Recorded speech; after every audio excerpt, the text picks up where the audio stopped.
Bonsoir à toutes et à tous et bienvenue dans une émission exceptionnelle sur Rugbyrama et la chaîne Twitch rugbyrama.fr. On va vous dévoiler pendant plus de 2 heures parler rugby et dévoiler tous les nommés aux Oscars Midi Olympiques 2024. Ce sera la 71e cérémonie. Le Midi Olympique toujours au point de l'actualité rugbystique. Avec moi, pour commencer cette émission en préambule, Emmanuel Massicard, rédacteur en chef du Midi Olympique. Salut Vincent. Et Philippe Austric, directeur des Oscars. Salut Vincent. Donc, pour résumer, vous deux, vous gérez l'organisation des soirées des Oscars Midi Olympiques. Donc, tout d'abord, je vais commencer avec toi. Emmanuel, que représentent tout simplement les Oscars Midi Olympiques depuis 71e cérémonie? C'est pas rien. L'année dernière, c'était exceptionnel pour les 70 ans. Là, cette année, ça le sera tout autant. Ça sera tout autant cette année. On peut vous promettre une très grande soirée. Ce qui est sûr, c'est que les Oscars du rugby Midi Olympique font partie de l'histoire de ce sport et du développement du rugby partout en France depuis 71 ans, tu l'as dit. Midol, on fêtera bientôt les 100 ans, ans du journal en 29. Mais pour l'instant, on est sur les Oscars. Et tous les ans, depuis 71 ans, on remet le trophée au meilleur joueur français. Or, argent, bronze. Pendant un moment, il a été question d'un soulier qui récompensait les meilleurs joueurs au cœur des années 70-80. Désormais, c'est un superbe trophée qui nous a été dessiné spécialement par Jean-Pierre Rive depuis l'année dernière, qui sera remis au meilleur joueur français et à la meilleure joueuse française également. Bien sûr. Oui, parce qu'il y a l'Oscar or, le meilleur joueur français, il y a un podium. Donc il y a Oscar argent et Oscar bronze, bien évidemment. Oscar monde, Oscar Europe, Oscar féminin, Oscar espoir. Et il y a un tout nouvel Oscar cette année, Philippe, que tu vas nous présenter. Oui, qui est formidable, qui est sur la première année, c'est une exclusivité, c'est l'Oscar amateur. Voilà. Ça prend tout son sens parce que s'il n'y a pas d'amateur et il n'y a pas d'Oscar tout court, tous ces grands champions sortent évidemment de petits clubs. Il y avait une vraie attente, il y avait une vraie demande, et c'est vrai que c'est formidable que l'Oscar amateur puisse être présent lors de cette grande soirée. Il y aura des amateurs avec les grands champions du monde entier, et ça c'est formidable. C'est la première fois où un joueur amateur, au travers des performances de sa saison et également de son club, va être mis en lumière, tel l'égal des meilleurs joueurs français professionnels. Il n'y aura pas de distinguo entre un amateur et l'Oscar d'or. Ils seront logés à la même enseigne et ils seront reçus et présentés, fêtés sur scène de la même manière lors de cette soirée. Ça, pour nous, c'est une fierté. On fait beaucoup de soirées tous les ans, tu l'as dit. Il y a une dizaine de trophées Oscar chaque mois. Enfin, tous les ans, donc 10 par mois, par an, pardon. Et cet Oscar amateur, il est hyper important parce que c'est, comme l'a dit Philippe, on tire le fil entre professionnels et amateurs. Voilà, alors cette cérémonie, Philippe, on le voit sur l'écran le 4 novembre prochain, dans la capitale, à Paris, du côté du pavillon Cambon, si j'ai bien compris. Place Vendôme, pavillon Cambon, 71e, 500 invités. Une trentaine de sportifs de haut niveau, pas que des rugbyman, des légendes du rugby, les meilleurs Français, évidemment de concert avec la fédération, avec l'équipe de France, avec les meilleurs joueurs français. Il y aura des grands noms, évidemment, on va en parler. Il y aura des surprises aussi, parce qu'on ne va pas tout dévoiler. Ça, c'est le sel. On ne peut pas tout voilà, c'est le sel des Oscars. Mais on va se préparer, on espère faire comme d'habitude la grande cérémonie, la grande messe mondiale du rugby. Voilà. Alors pour entrer dans le vif du sujet, qui il y aura, parce que tu m'as parlé de charnières légendaires du rugby mondial et de l'histoire du rugby. On a cette année, au-delà des 8 Oscars, on a les charnières de légende, à la fois françaises et étrangères, qui ont marqué. Alors, elles ont marqué de par leur palmarès, mais aussi de par leur importance durant les Coupes du Monde. C'est-à-dire, c'est pas forcément les plus connus, mais sur le Coupe du Monde, il y a une charnière qui a fait quelque chose d'exceptionnel et tout. Alors, je vais donner que 2 noms, pour donner envie, évidemment. Vu les noms, c'est déjà assez... voilà. T'inquiète pas. Dan Carter viendra, il sera là, il fait un aller-retour exprès pour nous. Dan Carter... plus besoin de le présenter, mais de rappeler quand même, c'est plus de 100 sélections, 1700 points avec l'équipe, double champion du monde, double champion de France aussi, il ne faut pas l'oublier. Avec 2 équipes. Avec l'USAP et avec le Racing 2009 et 2016. C'est 10 trinations remportées. c'est pas rien. Voilà. Il adore la France, il se réjouit de revenir. Et le deuxième alors? Et le deuxième, combien vous donnez dessous? Et le deuxième, je paye pas, le deuxième c'est formidable et nous sommes hyper heureux de l'avoir. C'est Stéphane Larkham, génie australien de ce jeu. Celui qui avait le casque, vous savez, qui faisait une passe à gauche et avait le casque dans la main droite. Il vient exprès aussi, 3 jours. Sélection aussi, champion du monde. Enfin. Champion du monde, finaliste, meilleur marqueur des Tri-Nations, génie du rugby australien. Il vient jamais, il sort jamais. C'est un vrai bonheur, honneur de le recevoir. Ça va être formidable. Il y en a d'autres, mais je vais arrêter de donner des noms parce qu'il faudra faire monter un peu la sauce. C'est la magie des Oscars, vous le savez. Chaque année, on a ce plaisir de faire cohabiter ensemble les joueurs qu'on va honorer pour leur performance actuelle et puis les légendes de ce jeu. Il y a quelques années, on avait fait un 15 mondial, on avait honoré les 15 des Coupes du Monde. Là, cette année, on s'est concentré sur les charnières. 9, 10, il y aura, allez, on peut le dire, une quinzaine de très grands noms internationaux et français qui représentent quasiment les meilleures charnières de l'histoire de ce jeu. Ouais, et il y aura aussi, année JO, j'ai cru comprendre aussi, possiblement une petite odeur de médaille olympique quand même, Philippe. On ne va pas les faire danser encore sur scène, mais on aura, j'espère, autour du maître à jouer, effectivement, on aura une page JO, ce qui est normal et ce qui est logique. Mais ce qui est formidable, vu les retours que nous avons, on aura quand même une 15 à 20 médaillés olympiques, voire champions olympiques. Donc c'est quand même pas que super. des rugbyman, hein. Non, pas que des rugbyman, on est bien d'accord. Paralympique aussi, c'est très important. C'est très important. Nos partenaires y tiennent et nous aussi. Des gens formidables.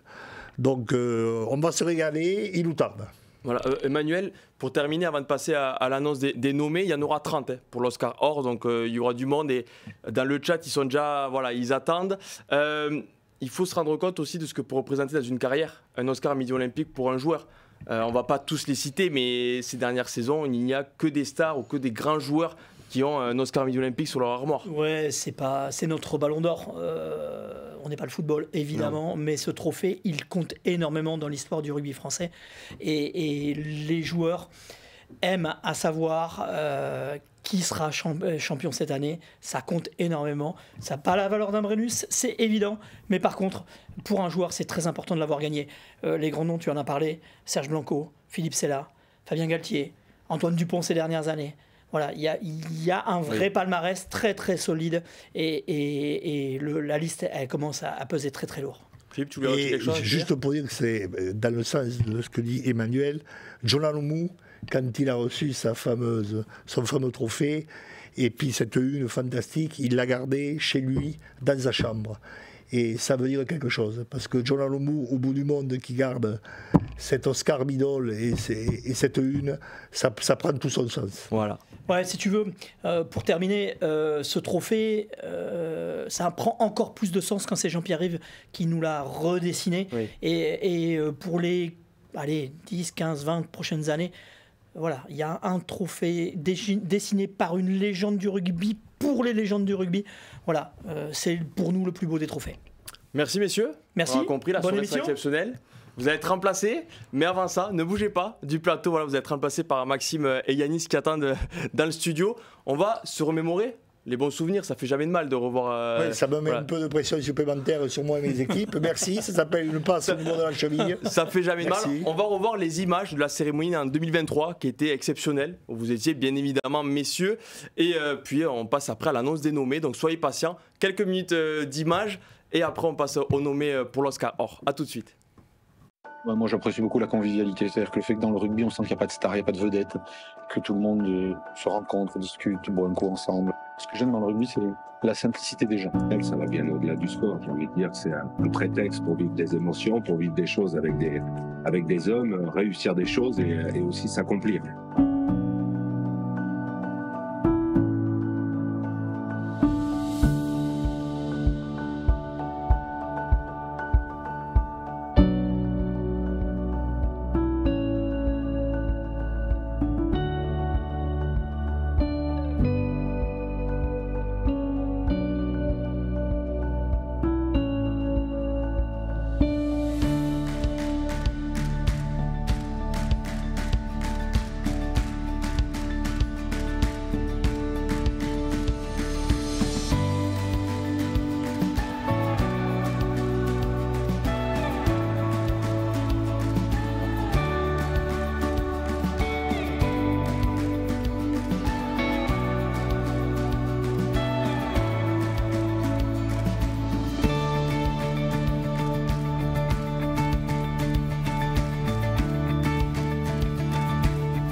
Et on est de retour, voilà, en direct dans cette émission exceptionnelle. On va dévoiler tous les nommés pour les Oscars Midi Olympiques 2024.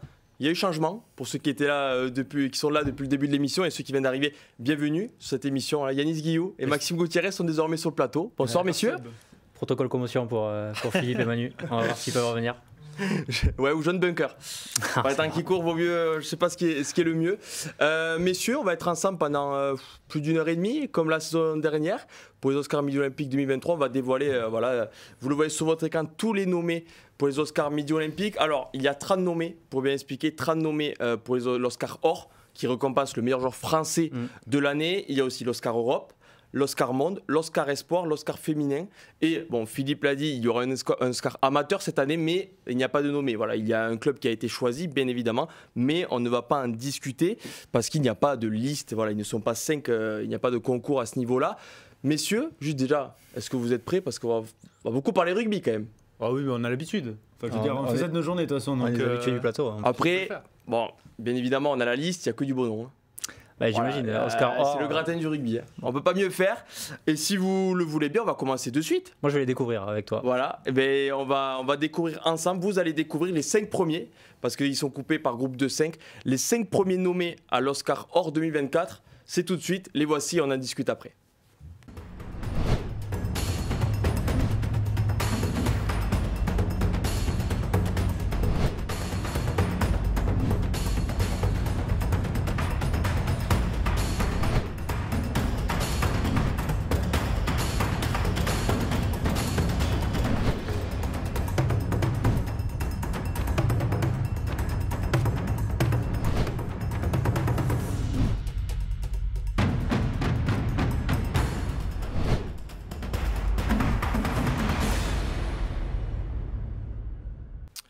Voilà, donc je n'avais pas menti, il y a du beau nom quand même. Ouais, d'entrée. Voilà, Baptiste Couillou, Peato Bovaka, Esteban Abadil, Louis Bielbiaré et Judy Cancorier sont les 5 premiers nommés. Voilà, il y a des logos de La Rochelle déjà dans le chat Twitch. Voilà, je pense que c'est pour Judy Cancorier, auteur d'une excellente saison. Je rappelle aussi, parce qu'il y a beaucoup de choses, il faut que je n'oublie rien, que vous pourrez voter à la fin de cette émission et pendant 3 semaines, jusqu'au 4 novembre, vous pourrez voter pour élire le meilleur joueur français de cette année. Les votes seront regroupés ensuite avec les votes de la rédaction. Ouais. Voilà, les votes du public ne comptent pas à 100%. Il y a les votes de la rédaction et les votes du public, mais vous pourrez bien évidemment voter pour votre joueur préféré, le joueur de votre équipe préférée ou celui, voilà, en toute objectivité si vous le voulez. Toujours des votes objectifs. Toujours des Comme votes vous voulez, il n'y a pas de problème. Sur les cérémonies. Messieurs, alors voilà, là on a réveillé les supporters, Esteban Abadi, Judy Cancorier. On va se concentrer d'abord sur le premier, Baptiste Couillou, qui, ça tombe bien, est encore allé derrière la ligne hier soir. Deux fois en plus, oui, ouais. 2 fois, pardon, j'avais que son premier essai, mais la pénalité jouait vite. 5 essais en 5 matchs cette saison. Il a commencé la saison, il a eu un petit match où il n'a pas marqué, mais sinon 10 matchs d'affilée en top 14 avec au moins un essai à cheval sur les 2 saisons.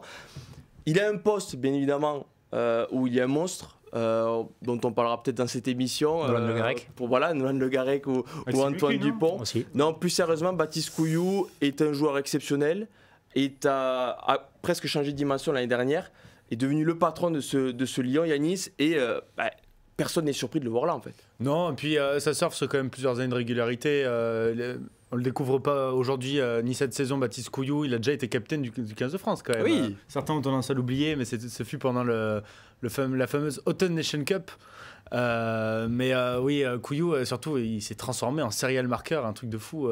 C'est le mec qui flaire les essais.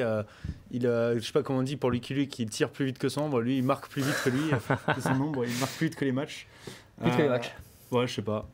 Oui, puisqu'il a, je crois que sur les 17 derniers matchs, il a 18 essais ou quelque chose comme ça. C'est clair. Il y a des chiffres de fou et lui-même tient les comptes d'ailleurs. On lui en a parlé hier à Canal+. Et il tient les comptes de ça et c'est drôle. Et il a cette faculté d'être toujours bien placé en fait. C'est ce qu'on demande à un demi-mêlée. On le connaît, le ministre de l'Intérieur, mais lui aussi, hier, un peu contre un, il est là, il va derrière la ligne. Alors, il y a des essais qui ne sont pas très difficiles à marquer. On n'enlève rien à Baptiste Couillou, mais il faut juste qu'il finisse l'action. Mais il est toujours là en fait. Et c'est ce qu'on demande à un joueur malin que doit être un demi-mêlée. De plus en plus les demi-mêlées marqueurs quoi. Dupont il fait que marquer, Nolan Le Garec il marque beaucoup, Baptiste Sorin marque beaucoup, Couillou marque beaucoup, c'est marrant, les demi-mêlées prennent la place des ailiers là, en finisseur d'action depuis quelques temps. Mais c'est vrai que c'est un mec que tu pourrais voir évoluer à l'aile au final, Baptiste Couillou.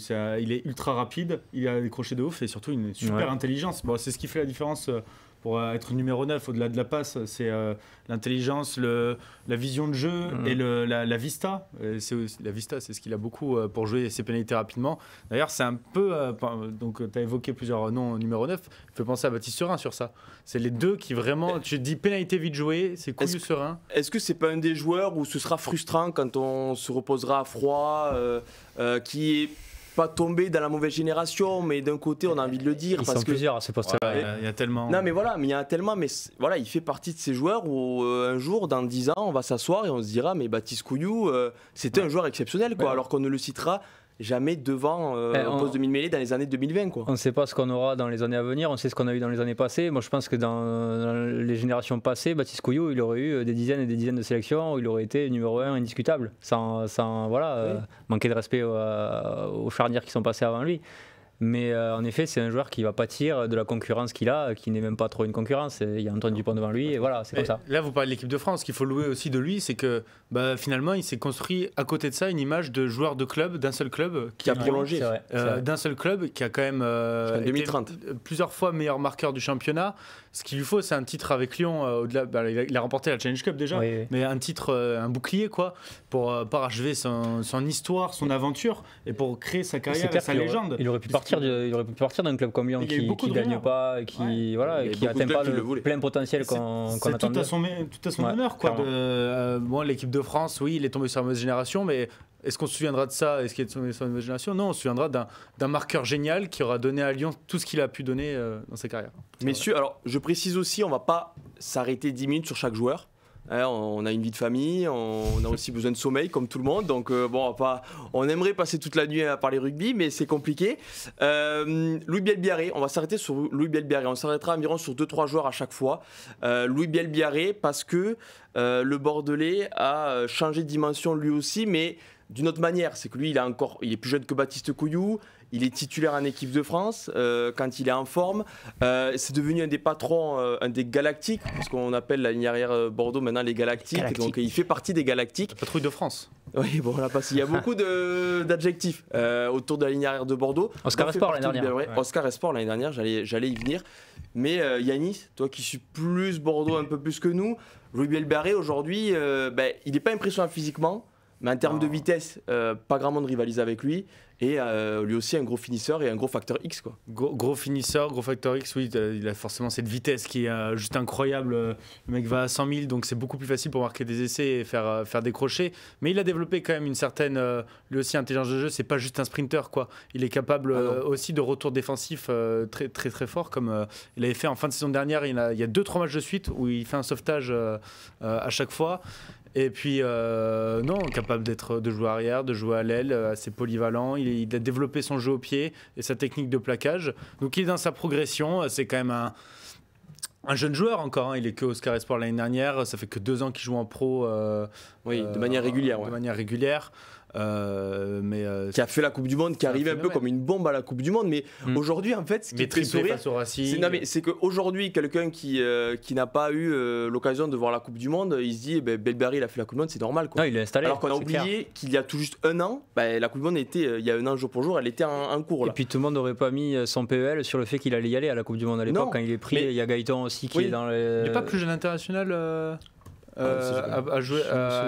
plus jeune international français à jouer à la Coupe du Monde, ça il me semble, oui. Ouais. Mais ce que je veux dire, c'est qu'aujourd'hui, ça ne surprend pas qu'il ait fait la Coupe du Monde, en fait. Alors qu'à l'époque, c'est la révélation et c'est la grosse surprise de la liste de Fabien Galtier. Mais c'est un ovni. On ne sait même pas jusqu'où il va aller. Le Bielbiarré, la vraie question, c'est son plafond. Moi, le premier, je me demande qui va le sortir maintenant.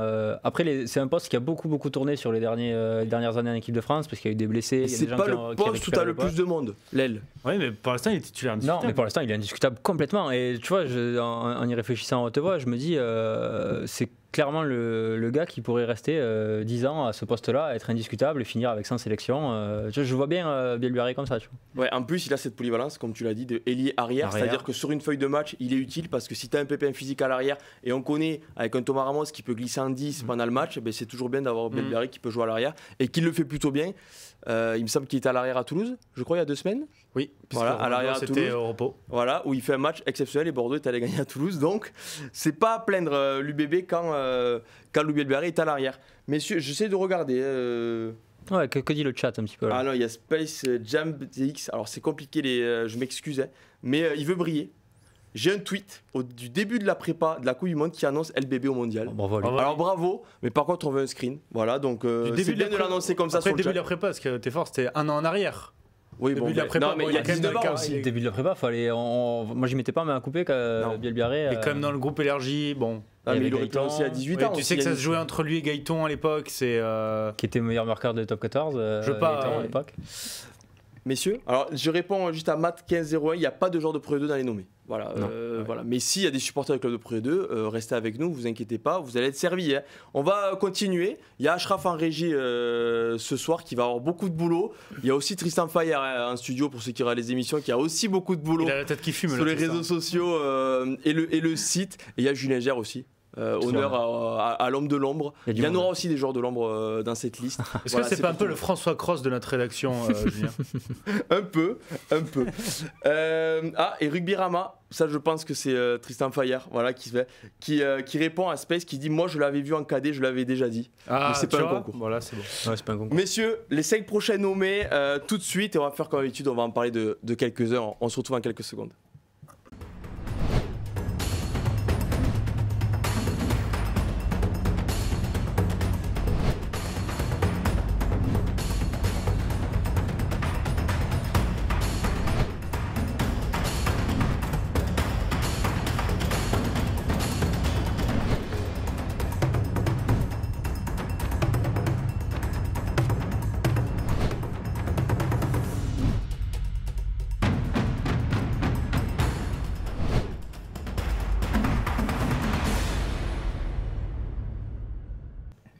Voilà. Il y a des inconnus quand même. Il y a un oui, petit oui. mec là, demi-mêlée, je sais pas qui. Donc, Damien c'est- Penaud, voilà, Antoine Dupont. C'est pas l'ordre alphabétique. Moi, j'ai réfléchi un petit peu, je découvre là, c'est pas Non, mal. c'est C'est pas vrai par que l'année alphabétique. dernière, hein, c'était faut Mais que- je me rappelle plus comment on avait fait, mais là, j'étais alors, pas dans les tuyaux. Non, c'est pas se jeter des fleurs, je tiens à le dire, c'est moi qui fais l'ordre. Oh, c'est Voilà. toi qui fais l'ordre, bah, excuse-nous. Non, mais je le dis, c'est calé avec Julien, tout ça, on a fait Ok, l'ordre. ok. Donc, c'est pas par T'as alphabétique, défini non, pas comment du du tout. coup, juste. Bah, non, comme. Parce que là, tu dis comme je ça, souhaitais. on dirait que c'est toi qui as choisi les 30 nommés du coup. Ouais, Non, mais vous c'est lui le comprendrez. directeur des Oscars. Ah, Non, oui, vous d'accord. comprendrez, je vais peut-être donner des coulisses, ouvrir un peu les coulisses, mais vous comprenez qu'il y a des joueurs de plusieurs clubs. Voilà, on a déjà vu Bielbiarré, Damien Penaud, donc on Tu n'allait fais pas en sorte sortir que plusieurs tout le joueurs monde, du même ouais. club, tout ça. Voilà, C'est un on truc qui est essaye bossé peu en fait, de- c'est une émission qui est travaillée en fait en amont quoi. Bah écoutez, oui, voilà, on essaye en tout cas. Ok. Je dis pas que c'est bien bossé, Ouais, on essaye c'est- de bosser. c'est au chat de juger. Messieurs, il y a quand même, pour ce que tu l'as dit, Romain Briat, très d'avoir dit, des joueurs exceptionnels, mais il y a deux monstres sacrés qui sont seuls sur leur planète, à leur poste, dans cette liste. On va commencer par Damien Penaud, le petit espoir toulousain, on le garde pour dans quelques minutes si vous voulez bien. D'ailleurs, premier match week-end la Le saison. week-end dernier, ouais. Je sais pas, ce week-end là, Pas vu. contre. Il se passait quoi? non. Et le problème, c'est que carrément toi non plus l'ont pas vu. En tout cas, certains l'ont vu de dos. Mais bon, sans charrier. Voilà. C'est de bonne guerre, les Clermontois. Non, mais c'est de bonne guerre, les Clermontois. C'est Très super charrier la Clermontois. vidéo. Messieurs, Damien Penaud, on le rappelle, qui la semaine dernière jouait sa première saison avec l'UBB, qui a changé de club, voilà, formé à Brive, mais qui a éclos à Clermont. Damien Penaud. Bordeaux, bon, 18 essais. La première saison avec l'UBB, Ouais. un quadruplé contre Perpignan, entre autres, une finale top 14, bien évidemment.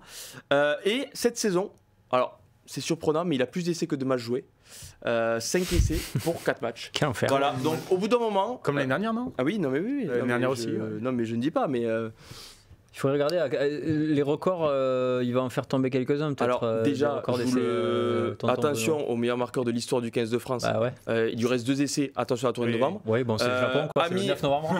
Aimé, 9 novembre, ami bonsoir. ailier japonais, bonne chance. Déjà, on peut leur dire Oui. s'ils jouent. Matsushima, peut-être. Oui, bonne chance. Du coup, si tu veux, Mais même Matsushima, en top 14, Ancien en partenaire top de 14, Damien il doit commencer à en avoir quelques-uns quand même Ah, aussi. il y hein. a- J'ai pas la stat sous les J'ai yeux. pas la stat non plus. Je vais la chercher, je vais la chercher. Il paie le fait d'être beaucoup avec l'équipe de France finalement et de rater beaucoup de matchs de top 14. Ouais, il doit en avoir quand c'est même. vrai aussi. Mais bon, il a fait. Tu vois, chose que n'a pas. On évoquait tout à l'heure Baptiste Couillou. Baptiste Couillou joue plus de matchs de top 14 que C'est Damien vrai. Penaud. Mais il a fait beaucoup de phases finales avec Clermont, il Ouais. va en faire beaucoup avec Bordeaux, donc Champion même de France si quand même. ah oui, champion de France en Champion de 2017, bien évidemment. Non mais Damien Penaud, Yanis, voilà encore un Bordeaux-Béglé. Bon, mais non plus obligé. Il y a quand même des grosses stars et puis l'UBB est devenu un des clubs, un des meilleurs clubs de France. Finale l'année dernière. Damien Penaud, c'est finisseur, mais c'est aussi Alors, on en sourit de ses courses en travers, Déclencheur. de ses actions où on ne sait pas où il va, comme ce week-end, l'essai de Petsamou où il part de son embut. C'est-à-dire que le ballon, je ne sais pas si vous avez vu l'action, le ballon, il est de dos à la défense perpignanaise, le ballon est dans son embut, tu sais de suite qu'il ne va pas taper au pied. C'est-à-dire qu'il regarde les défenseurs perpignanais pour voir où ils sont. Pour lui, le jeu au pied, c'est interdit. Je crois que dans sa famille, il lui interdit dans les tribunes. Mais en fait, il bat 3 défenseurs et il fait 50 mètres avec le ballon, quoi. Et il fait un truc qui est très Damien Penaud, c'est-à-dire qu'il rate sa passe, Oui. mais que sa passe Mais ça tombe va quand même dans les mains de Petsamou. Non mais depuis son arrivée à Bordeaux, de toute façon j'ai l'impression qu'il est encore plus fort qu'à Clermont. Le mec s'est adapté en 2-2. Quand tu parles de, on disait tout à l'heure la ligne arrière de Bordeaux, les Galactiques ou la patrouille de France, tu penses directement à lui et Mathieu Jalibert, je pense, dans ton esprit. Oui. Parce que c'est les deux joueurs frissons qu'il te faut dans l'équipe de Bordeaux pour l'apprécier. Et il est juste exceptionnel. Qu'est-ce que tu veux faire un mec comme ça qui va te chercher des essais du bout du monde. J'ai en tête celui contre La Rochelle l'année dernière où un truc que fait beaucoup Bordeaux maintenant, c'est-à-dire il y a les pénalités dans leur camp. Ils jouent vite et ils tapent au pied très loin et ils attendent qu'il y ait quelqu'un qui court. Souvent c'est Damien Penaud pour aller chercher le ballon et marquer. Et puis il a une faculté à se tenir au bon endroit au bon moment qui est juste parce que incroyable. L'année dernière, c'est lui qui profite de la bourde de Grégory Aldrit. Oui. Mais en fait, si tu n'y crois pas, tu ne le marques pas cet essai. Alors oui, Grégory Aldrit a fait une bourde, mais si tu n'y as pas cru depuis 10 secondes alors que personne ne te voyait marquer, tu ne le marques pas. Et c'est ça aussi qui marque. C'est comme ça aussi contre Toulouse au Matmut Atlantique. Oui. Puis dans les grands rendez-vous, tu as besoin de mecs comme ça. Et c'est le genre de gars qui fait passer un cap à l'UBB. Et l'UBB, je pense, l'aide aussi à s'épanouir dans son jeu et à être encore plus lui. Moi, je me rappelle d'un essai. L'essai qui marque Damien Penaud, pour moi, c'est contre l'Australie. Je crois que c'était il y a 2 ans, où on est mené. Ou l'année dernière, c'était novembre dernier. Non, c'était où il met Rafu. Novembre 2022. Non, mais 2022, ouais, c'était il y a 2 ans. Où on est mené de 4 ou 5 points, il reste 3-4 minutes, on sent que le match on l'a perdu. Et en fait, il touche un ballon à 45 mètres. Il y a 1 mètre de couloir de largeur, il met Rafu un type, il accélère. Tu sais, il tente un truc, il se dit de toute façon, moi je vais tenter, je sais le faire, je peux le faire. Il est toujours dans cet esprit-là, tu vois. Pour moi, Damien Penaud, c'est le genre de mec que tu regardes s'il est titulaire quand tu affrontes l'équipe dans laquelle il est. Ouais. Tu vois, c'est le genre de mec où il y a des Dupont, il y a des Jalibert, il y a tout ça. Et en fait, si t'es lié, tu vois, je me dis, mais la première chose que tu fais, c'est tu regardes si Penaud il joue, quoi. Parce que si c'est Penaud ton vis-à-vis, tu te dis, tu souffles, quoi. Et quand c'est pas un aveu de faiblesse, mais tu souffles, quoi. Et quand t'aimes le rugby, que tu vois les compos à 18h, moi, c'est un des premiers noms que je regarde. Je regarde s'il est sur la feuille de match de Bordeaux, s'il est titulaire, et je vais regarder le match, quoi. Bien évidemment qu'il fait des erreurs, il fait des bêtises des fois. Oui, mais des fois, tu te dis, bon, il a fait une course en travers, il s'est fait croquer, tu perds le ballon, tu te fais gratter le ballon, ok, mais il te rapportera toujours plus de points que ce qu'il va t'en coûter. Attention, parce Au bout d'un même- moment, laissons les artistes s'exprimer. Exactement. Même les bêtises, ils arrivent à les fructifier. Tu parlais du match contre La Rochelle. On oublie de dire qu'il y a l'essai qui est marqué d'ailleurs par Louis Bielbiarré. C'est Damien Penaud qui relance depuis son embut quand même contre La Rochelle et qui après joue avec Jalibert et l'action part totalement dans tous les sens. Mais c'est ça, il a une ADN rugby, un ADN rugby qui est vraiment très marqué. Crise épileptique. Tu me regardes avec un regard perdu là. Non mais je sais plus comment on dit. On Mais, dirait les ailiers face à Damien Penaud là. Oui, voilà. Je sais plus dans quel sens aller.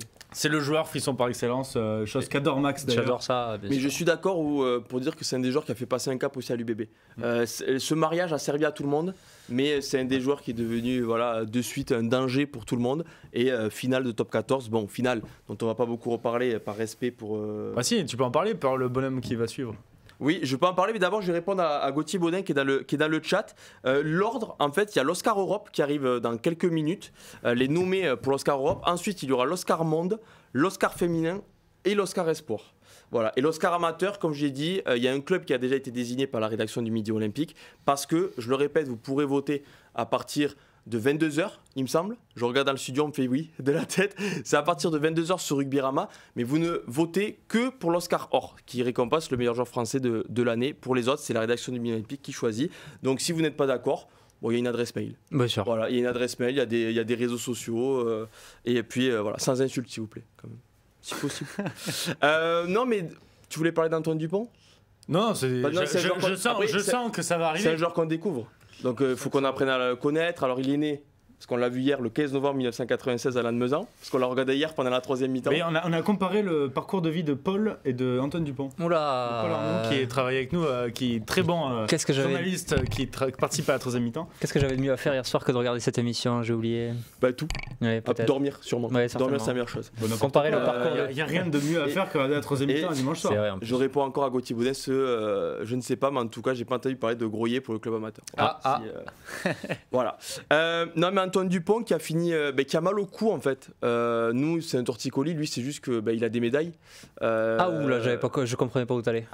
C'est bien, c'est drôle. Elle est préparée, ça. Non, elle n'est pas préparée, mais c'est pour ça que vous m'avez fait peur. Les regards m'ont fait peur. Non, mais qu'il dit. il a une médaille pour le bouclier de Brennus, peut-être qu'il a soulevé, le top 14 qu'il a remporté.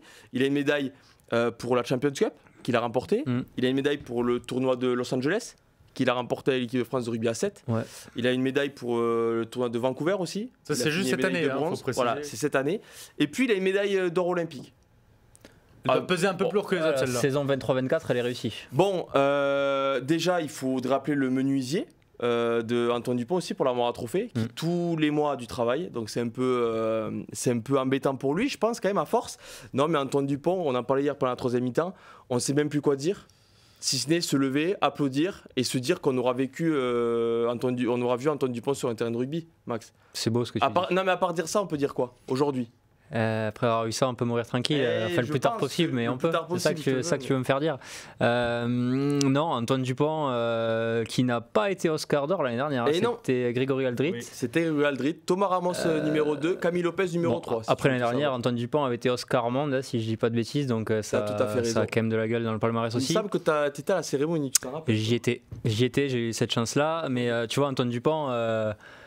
Il fait partie quand même, quand je vois les nommés, il y en a eu 10, il y en a 30, je me dis qu'Antoine Dupont il va quand même pas être loin de la gagne à la fin quoi. Possiblement notre trophée couleur or dans son armoire à trophée. J'ai pas vu le reste des nommés, j'ai pas vu les nommés Oscar Monde, peut-être qu'il va faire le double aussi, mais c'était une année Coupe du Monde, on verra. Je me dis qu'Antoine Dupont là, cette année 2023-2024, toutes les compétitions auxquelles il a participé, à part avec le 15 de France malheureusement, il les a remportées. Donc, et tu te dis, et puis tu vois, le rugby à 7 pour moi ça montre bien ce qu'est ce joueur, c'est qu'il fait quelque chose à fond. Quand tu sens qu'il veut faire quelque chose, il le fait à fond, il s'y intègre, il fait des sacrifices par rapport au 15 de France, par rapport à son club pour aller avec le rugby à 7. Et il y va et il les fait gagner. Parce qu'il les fait gagner, il s'intègre complètement au collectif. Mais c'est leur meilleur joueur. Et c'est pas être méchant envers les autres pas du tout, joueurs du rugby à 7 de dire ça, mais quand on regarde la finale des Jeux Olympiques, le mec rentre à la mi-temps. C'est n'importe quoi. Bien sûr. C'est n'importe quoi. C'est un junior qui joue avec des cadets au bout d'un moment. Sans se comporter comme un junior qui joue avec les cadets. Il est arrivé de manière très humble. Il est arrivé, il s'est fondu dans le collectif. Il a dit moi les gars, je suis pas un joueur de 7, je viens bosser avec vous sur quelques tournois, je viens apprendre, je viens travailler, je vais faire ma prépa physique, ma prépa technique pour m'adapter. Par contre, je vais vous amener, je vais certainement vous amener 2-3 trucs quoi, aussi. Donc faites-moi confiance, si on va bosser ensemble. Exactement. Si vous me suivez, on ira loin. Si le staff me suit et me met dans les meilleures dispositions, on ira loin. Et à la fin, ça fait médaille d'or. Au-delà de ça, il y a tout ce pourquoi Antoine Dupont est désormais Antoine Dupont, c'est qu'il dépasse le cadre du rugby, il dépasse le cadre de joueur. Quand tu es le mec que tu évoques de l'équipe de France à 7, tu vois Antoine Dupont arriver dans ton équipe, tu te dis ah, il y a quand même un bon plus pour notre équipe là. Donc mentalement, tu as un cap supérieur. Et ça représente totalement ce qu'est Antoine Dupont maintenant, quelqu'un qui dépasse le rugby, quelqu'un qui est plus qu'un rugbyman, mais qui reste un rugbyman exceptionnel. Parce que c'est un mec qui va s'entraîner à Toulouse alors qu'il est en vacances. Je sais pas si on. Voilà, il va s'entraîner à Toulouse alors qu'il est en vacances. Alors personne ne l'oblige. Quand il part aux bien sûr, ça États-Unis, devient une actualité parce que tout ce que fait Antoine Dupont aujourd'hui est une actualité. Mais le mec va s'entraîner et tu lui demandes oui, non, mais voilà, je voulais un peu m'entretenir, je voulais voir les copains. Là, tu te dis, mais mec, t'es à Los Angeles, tu fais des soirées à Cannes pendant le festival et tout. Je sais pas, va t'amuser. T'as 3 mois de vacances, profite. Comme aux États-Unis. Aux États-Unis, il a posté des photos, il avait Blaise Matuidi, il s'entraînait, ça avait pas l'air d'être rigolo. Sur la plage, attendez, tu cites Blaise Matuidi aux États-Unis, les photos qu'il a fait. T'as pas oublié un sportif? Non, mais là, avec Léo Messi, il s'entraînait pas. Mais avec Blaise Matuidi, tu vois, il était pas en vacances, ils avaient l'air de s'entraîner. Non, parce qu'il va lui mettre des petits points, Lionel Messi, si tu veux dire. Mais tu vois, Antoine Dupont, moi, ce qui me marque, pour finir juste sur lui, parce que voilà, tu l'as dit en entrée, on a tout dit sur lui, ça rien de se répéter des dizaines de fois, mais ce qu'il a montré cette année 23-24 en particulier, c'est que c'est un joueur, et j'adore ça chez les grands joueurs, c'est un joueur qui rend meilleur les joueurs qui sont avec lui. il rentre sur le terrain, que ce soit au Stade Toulousain, en équipe de France à 15, en équipe de France à 7, il rend meilleur son équipe et les joueurs qui sont autour de lui, il donne une confiance. Et pour finir sur Dupont, je trouve qu'il est tellement fort qu'il a obligé les gens à l'avouer. Parce que ces dernières saisons, quand Dupont, il rendait déjà tout le monde meilleur. Hein, mais il y avait un peu de langue de bois où tu disais vite, non mais il y a l'équipe autour de lui, quand même, il n'y a pas que lui et tout. Ce qui est vrai. Mais tu vois, là, après Toulouse-Clermont, tu vois, c'est David Aynou, le pilier toulousain, qui dit, voilà, ça fait du bien de l'avoir. Dès qu'il est là, ça change des choses, autant pour les défenses adverses que pour l'attaque. En fait, il est tellement au-dessus qu'aujourd'hui, même la langue de bois, qui peut se comprendre parfois pour protéger l'équipe, aujourd'hui, elle ne tient plus parce que tu sais, tout le monde sait qu'il est au-dessus du lot et qu'il change tout en fait. Ça sert à rien à des moments d'aller chercher la petite bête tout le temps. Il faut juste profiter des joueurs comme ça. On a la chance de l'avoir tous les week-ends. Et il est français, il a une équipe de France. Kiffer, quoi. Il a une équipe de France et on touche du bois, sans blessure. Il va participer à la tournée de novembre avec le 15 de France. Après, il faut qu'il soit dans les 42. Donc moi, il me tarde qu'il fasse des tours. J'aimerais bien qu'il fasse des petites tournées d'été, qu'il aille gagner des matchs en Nouvelle-Zélande. Ça va être plus compliqué, je pense. Oui, voilà. Mais moi, c'est dur de le voir là-bas. Pour l'instant, c'est alors, il y a Super Corto qui pose une question. Est-ce qu'il faut encore le nommer? Parce qu'à chaque fois qu'il est nommé, on sait qu'il va. Philou, tout à l'heure. Il a répondu, c'est une vraie question. Philippe, il a parlé du Ballon d'Or. Elle a répondu. Philippe, il a parlé du Ballon d'Or tout à l'heure. À un moment donné, Léo Messi et Cristiano Ronaldo, ils en ont gagné 13 ou 14 affiliés, j'en sais rien, j'ai pas les comptes. Mais Antoine Dupont, il l'a pas gagné l'année dernière. Hein. Ça fait partie aussi des gens. Les gens votent pour ça. Il y a aussi les votes des gens qui vont compter. De 2008 à 2017, Messi Ronaldo. Ouais, voilà. Donc, mais Antoine Dupont, évidemment, qu'il faut le nommer. S'il n'est pas nommé dans les 30 meilleurs joueurs français de top 14, bon, moi je quitte le plateau. Oui, bon, mais écoute, on n'aurait pas dû le mettre peut-être, hein? Non? Non, on va continuer et voilà, je l'avais annoncé. On passe à une autre catégorie, Oscar Europe. Alors, pour résumer, Oscar Europe, il y a que des joueurs européens, mais ça récompense surtout la Champions Cup. Okay. Voilà, la Champions Cup, vous allez vite le comprendre quand vous allez voir les nommés. Il y a des joueurs qui ont brillé en Champions Cup. On les découvre tout de suite et on en discute.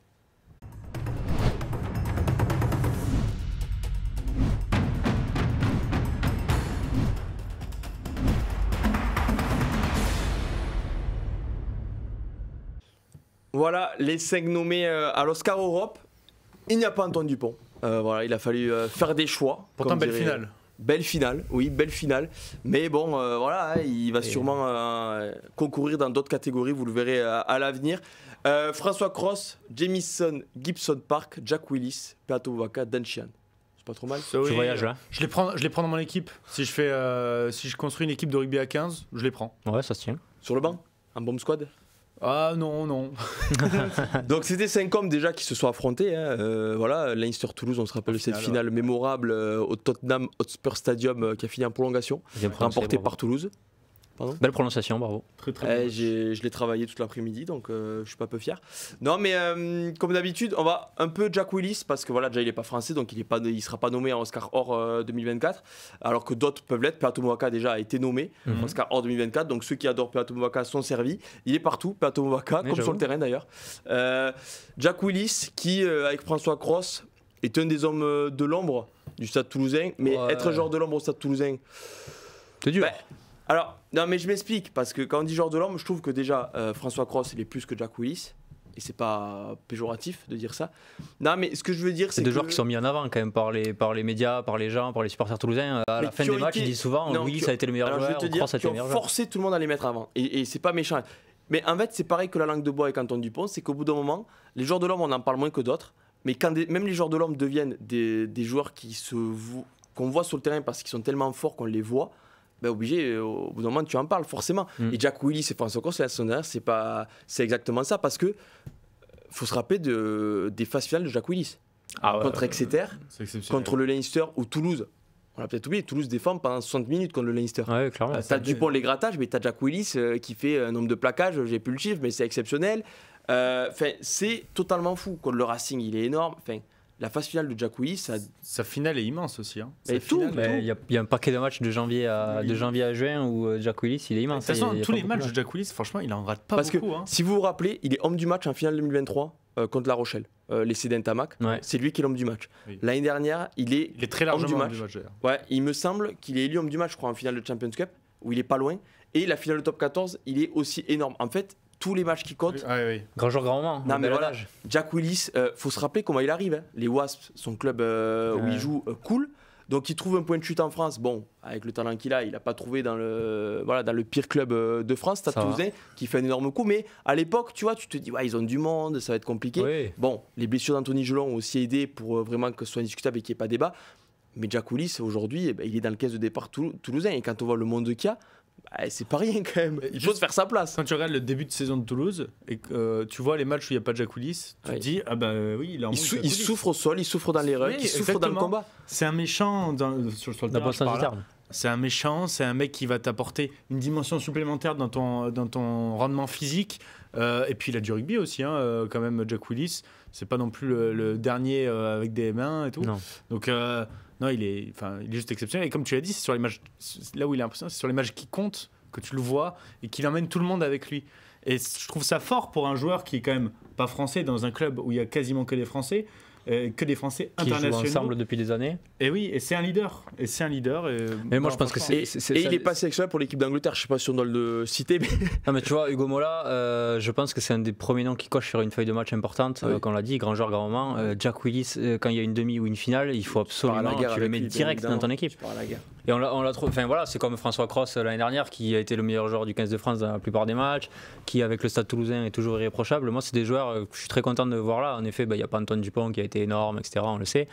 Mais je trouve que de nommer et récompenser un de ces 5 joueurs-là, parce que Sheehan, Gibson Park, ils sont quand même... Leicester, il faut se rappeler aussi à quoi il passe, voilà. Champion de et il gagne les 6 nations aussi. Ils font le Grand Chelem. Et Perto Movaka qui fait une année exceptionnelle, qui profite un peu des blessures de Julien Marchand, et à chaque match est incroyable. Donc là, vraiment, celui-là, il me tarde d'avoir un vainqueur, parce que je ne sais pas à qui je le donnerais, tu vois. Oui, même c'est vrai que tu en parles à demi-mot des Leinstermen, c'est... Gibson Park, il était au sommet de son art. Sheehan, pareil, il a dépassé Keller dans la rotation en Leinster et en Irlande pour devenir numéro 1 incontestable. C'est des mecs qu'on déteste parce qu'ils sont contre la France quand ils jouent contre la France, et qu'on adore détester parce que c'est des purs joueurs de rugby, quoi. Et ils représentent aussi les deux là, particulièrement le Leinster dominant. Sheehan, tu sais, quand il y a des ballons portés, que ça marche. Voilà. Et Gibson Park, qui représente pour l'Irlande le tempo, le jeu au pied, la justesse et la sûreté, quoi. C'était Brice Dulin l'année dernière, de mémoire. C'était Brice Dulin, mais je l'ai. C'était Brice Dulin, l'Oscar Europe, ouais. Donc, franchement, vous mettrez une pièce sur qui, là? Moi, Jack Willis, Et en plus, je précise, parce que j'ai précisé assez minutes, on ne connaît pas le vainqueur. Non, parce que j'ai dit que c'est la rédaction de Midi Olympique. Oui, on travaille dans la rédaction de Midi Olympique. Il y a 2 bonhommes que vous avez vu en début d'émission. Voilà. Eux, ils connaissent peut-être. Qui, eux, connaissent sûrement. Mais nous, on ne le connaît pas. Mais moi, en fait, je passerais François Cros ou Jack Willis. François Cros, parce qu'on est français, ça me ferait plaisir qu'il ait. Jack Willis, franchement, j'applaudirais des 2 mains s'il l'a. Et je trouverais ça plus logique que les autres. Ouais. Parce que, déjà, pour moi, un des 3 Toulousains doit l'avoir. Vous allez peut-être pas être d'accord avec moi, mais la victoire l'emporte sur la défaite finale. Là, mais oui, mais je veux dire le fait qu'il l'ait perdu. Oui, tu vois, par exemple, Leicester aurait gagné. Leicester a été en finale combien de fois de suite là? Ça fait 3 fois de suite, 4 fois de suite. Ils en ont perdu combien du coup? 3 fois de suite. Oui, non mais 3. Voilà. Non mais et non mais Willis ou Cross, de mon simple avis. Ouais, je suis assez d'accord. Donc je sais pas si dans le chat, d'ailleurs, il y a beaucoup de monde qui vient d'arriver. Beaucoup de monde qui vient d'arriver. Il y a beaucoup de monde, il y a plus de 1000 personnes. On est à l'Oscar Europe pour ceux qui arrivent parce que là il y a du monde. On va finir super sub. Non mais voilà, c'est l'Oscar Europe avec 3 Toulousains. Et n'hésitez pas à dire qui vous voyez entre ces 5 hommes être l'Oscar Europe dans 3 semaines, le 4 novembre prochain. Et Delphine qui nous dit François Cros. C'est vrai que François Cros, il a gagné un peu le cœur des Français aussi. Parce que dans un tournoi l'année dernière où les 3 premiers matchs sont catastrophiques, en termes de résultats et en termes de niveau de jeu aussi. Oui. L'après-Coupe du Monde était très compliqué, il faut s'en rappeler. Je pense qu'on l'a trop vite oublié, le match contre l'Italie à la maison. Il a développé une partie de son jeu, François Cros aussi, la saison dernière. Je suis pas sûr qu'il a développé. Je pense que ça se voit juste plus. Mais non, mais je trouve qu'il prend beaucoup plus de ballons. Je trouve qu'il est beaucoup plus envoyé en tête des blocs, en tête des blocs de 3 là, pour aller péter dans les défenses. Alors qu'avant, il était plus au soutien, plus dans les rucks, plus dans le dans l'ombre. Et là, beaucoup plus, il va péter, il va avancer, et on le remarque du coup. c'est aussi ça qui fait peut-être la différence par rapport aux années précédentes. Ok, bah écoutez, réponse le 4 novembre prochain lors de la cérémonie qui sera à suivre bien évidemment en direct sur Rugbyrama. Sinon, c'est pas drôle. On va continuer avec Ashraf en régie. Les 5 suivants pour l'Oscar Or, donc du numéro 11 au numéro 15. Et on en discute après, comme d'habitude.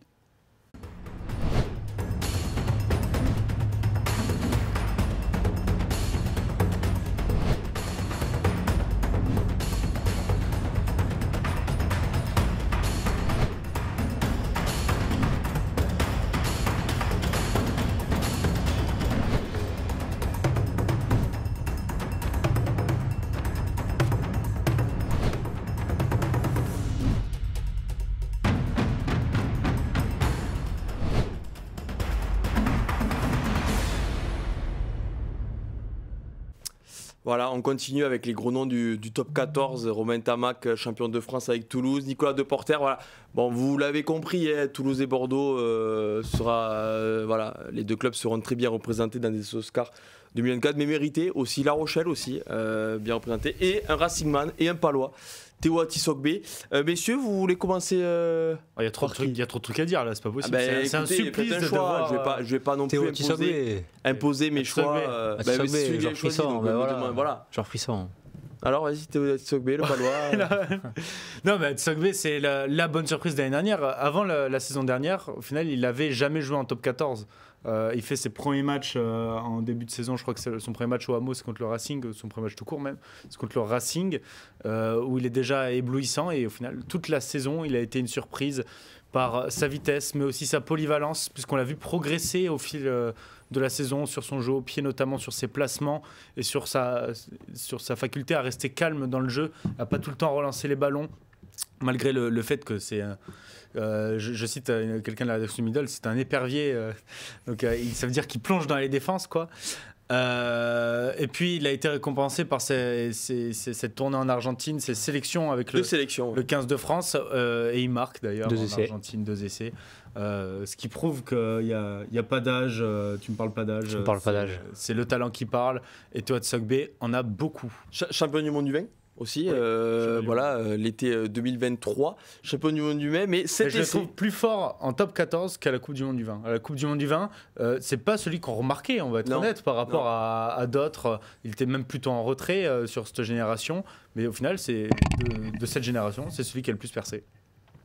Ouais, bon, il y en a d'autres qui vont arriver, je pense. Oui, mais pour l'instant, c'est celui qui a le plus percé. Oui, c'est peut-être un débat, mais non, mais Théo Atisogbe, toi qui aimes bien les attaquants, ceux qui préfèrent l'évitement que le contact, on va dire ça, même si au bout d'un moment le contact il arrive, quand t'arrives pas à éviter les défenseurs. Ça lui fait pas peur. Mais ça lui fait pas peur parce que l'Argentine, là aussi, il marque en puissance. Oui, non mais il marque en puissance, mais je veux dire, il a aussi eu des matchs. Je me rappelle d'un match à Toulouse avec Pau où il met doublé, et avec Gaëton il survole la rencontre et tu vois que c'est deux pépites derrière. Il y a eu des matchs comme ça où il a montré à tout le monde que c'était un grand joueur en devenir, et c'est déjà un grand joueur du top 14. Pour moi, c'est le genre de joueur, quand tu regardes des matchs de rugby, que tu es petit, que tu découvres ce sport, tu as envie d'être Théo Atisogbe, tu vois. Ah ouais? Bah ouais, tu prends le ballon, tu vas à 10 000, tu t'évites tous les mecs qui essaient de te plaquer, et tu finis dans le but une fois sur deux. Non, moi j'adore, évidemment, Théo Atisogbe.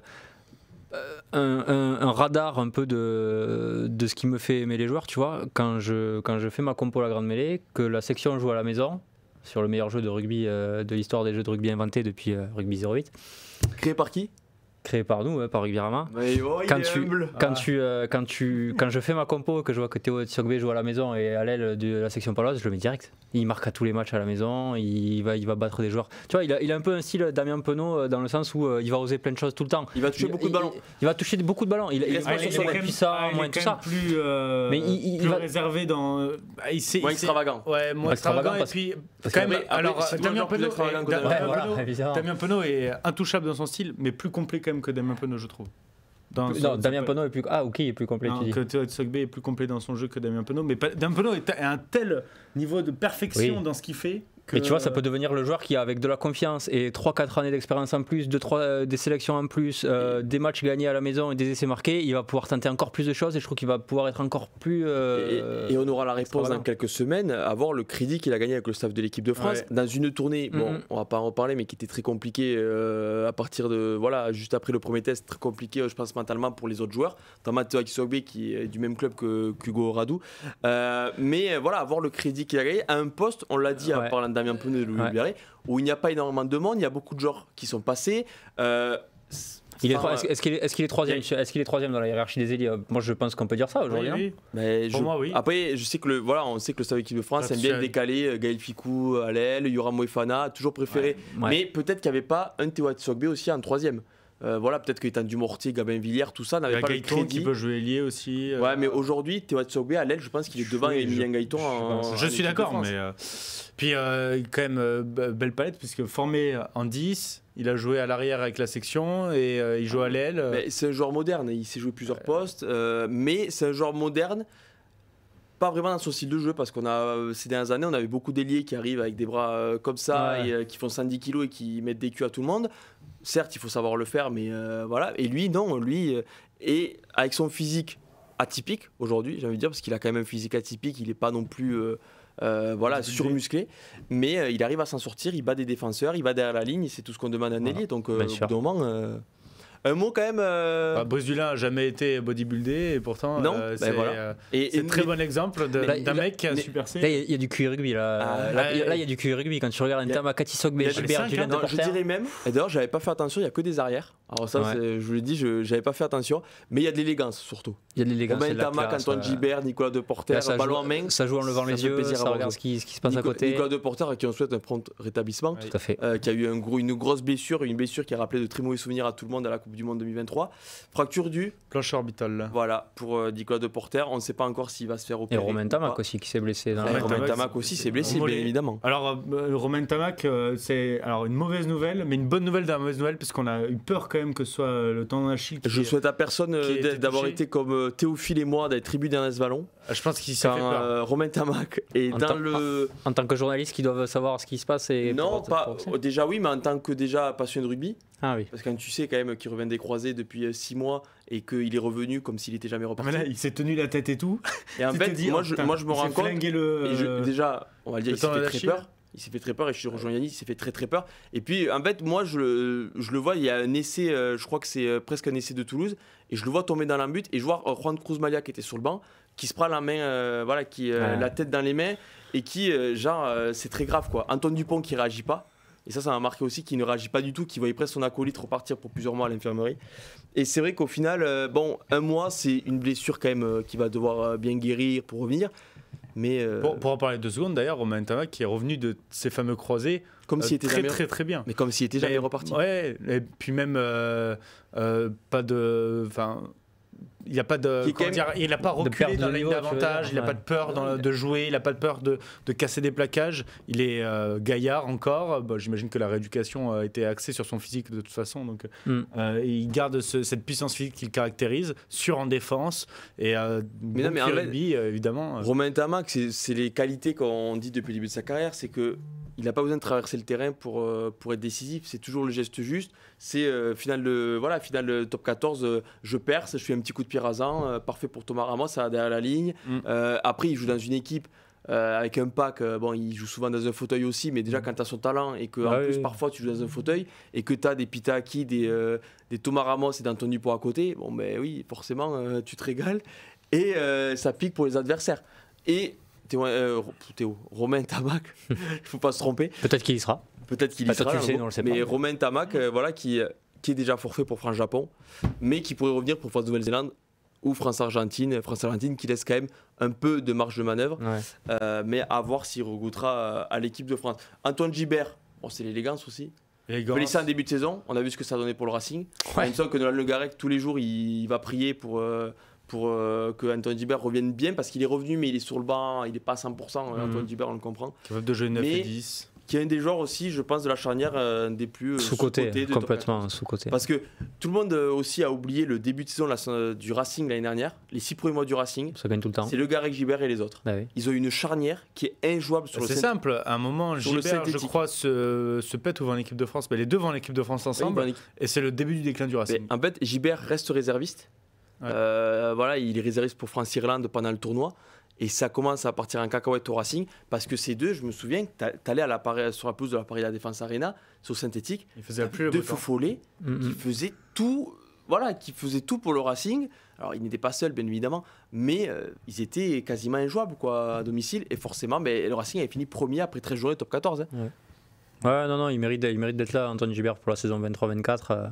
Parmi les 30 meilleurs joueurs français, ça me convient tout à fait. Ouais. Ouais, et un autre joueur, bien sûr, forcément, qui a beaucoup de concurrence pour l'équipe de France. Bon, la charnière, l'équipe de France, Romain Tamac, il y en a d'autres, des 10 qui vont peut-être sortir dans cette émission. Et bravo à ce petit gars formé à Ison quand même. Nicolas Deporter. Nicolas Deporter. Bravo à lui. Bravo à lui. Messieurs, on va parler un peu costaud là. Oscar Monde. Ouh. Oscar Monde. Voilà, pour dans le chat, n'hésitez pas à vous dire ce qui vous voyez gagner ou qui, si vous voulez, faites des petits classements. Ça sent l'ennemi là. Ça sent l'ennemi qui arrive. Tu le sens, non? Bah, c'était la saison 23-24, il me semble qu'il y avait la Coupe du Monde, je me rappelle plus trop. Qui a gagné le Rugby Championship?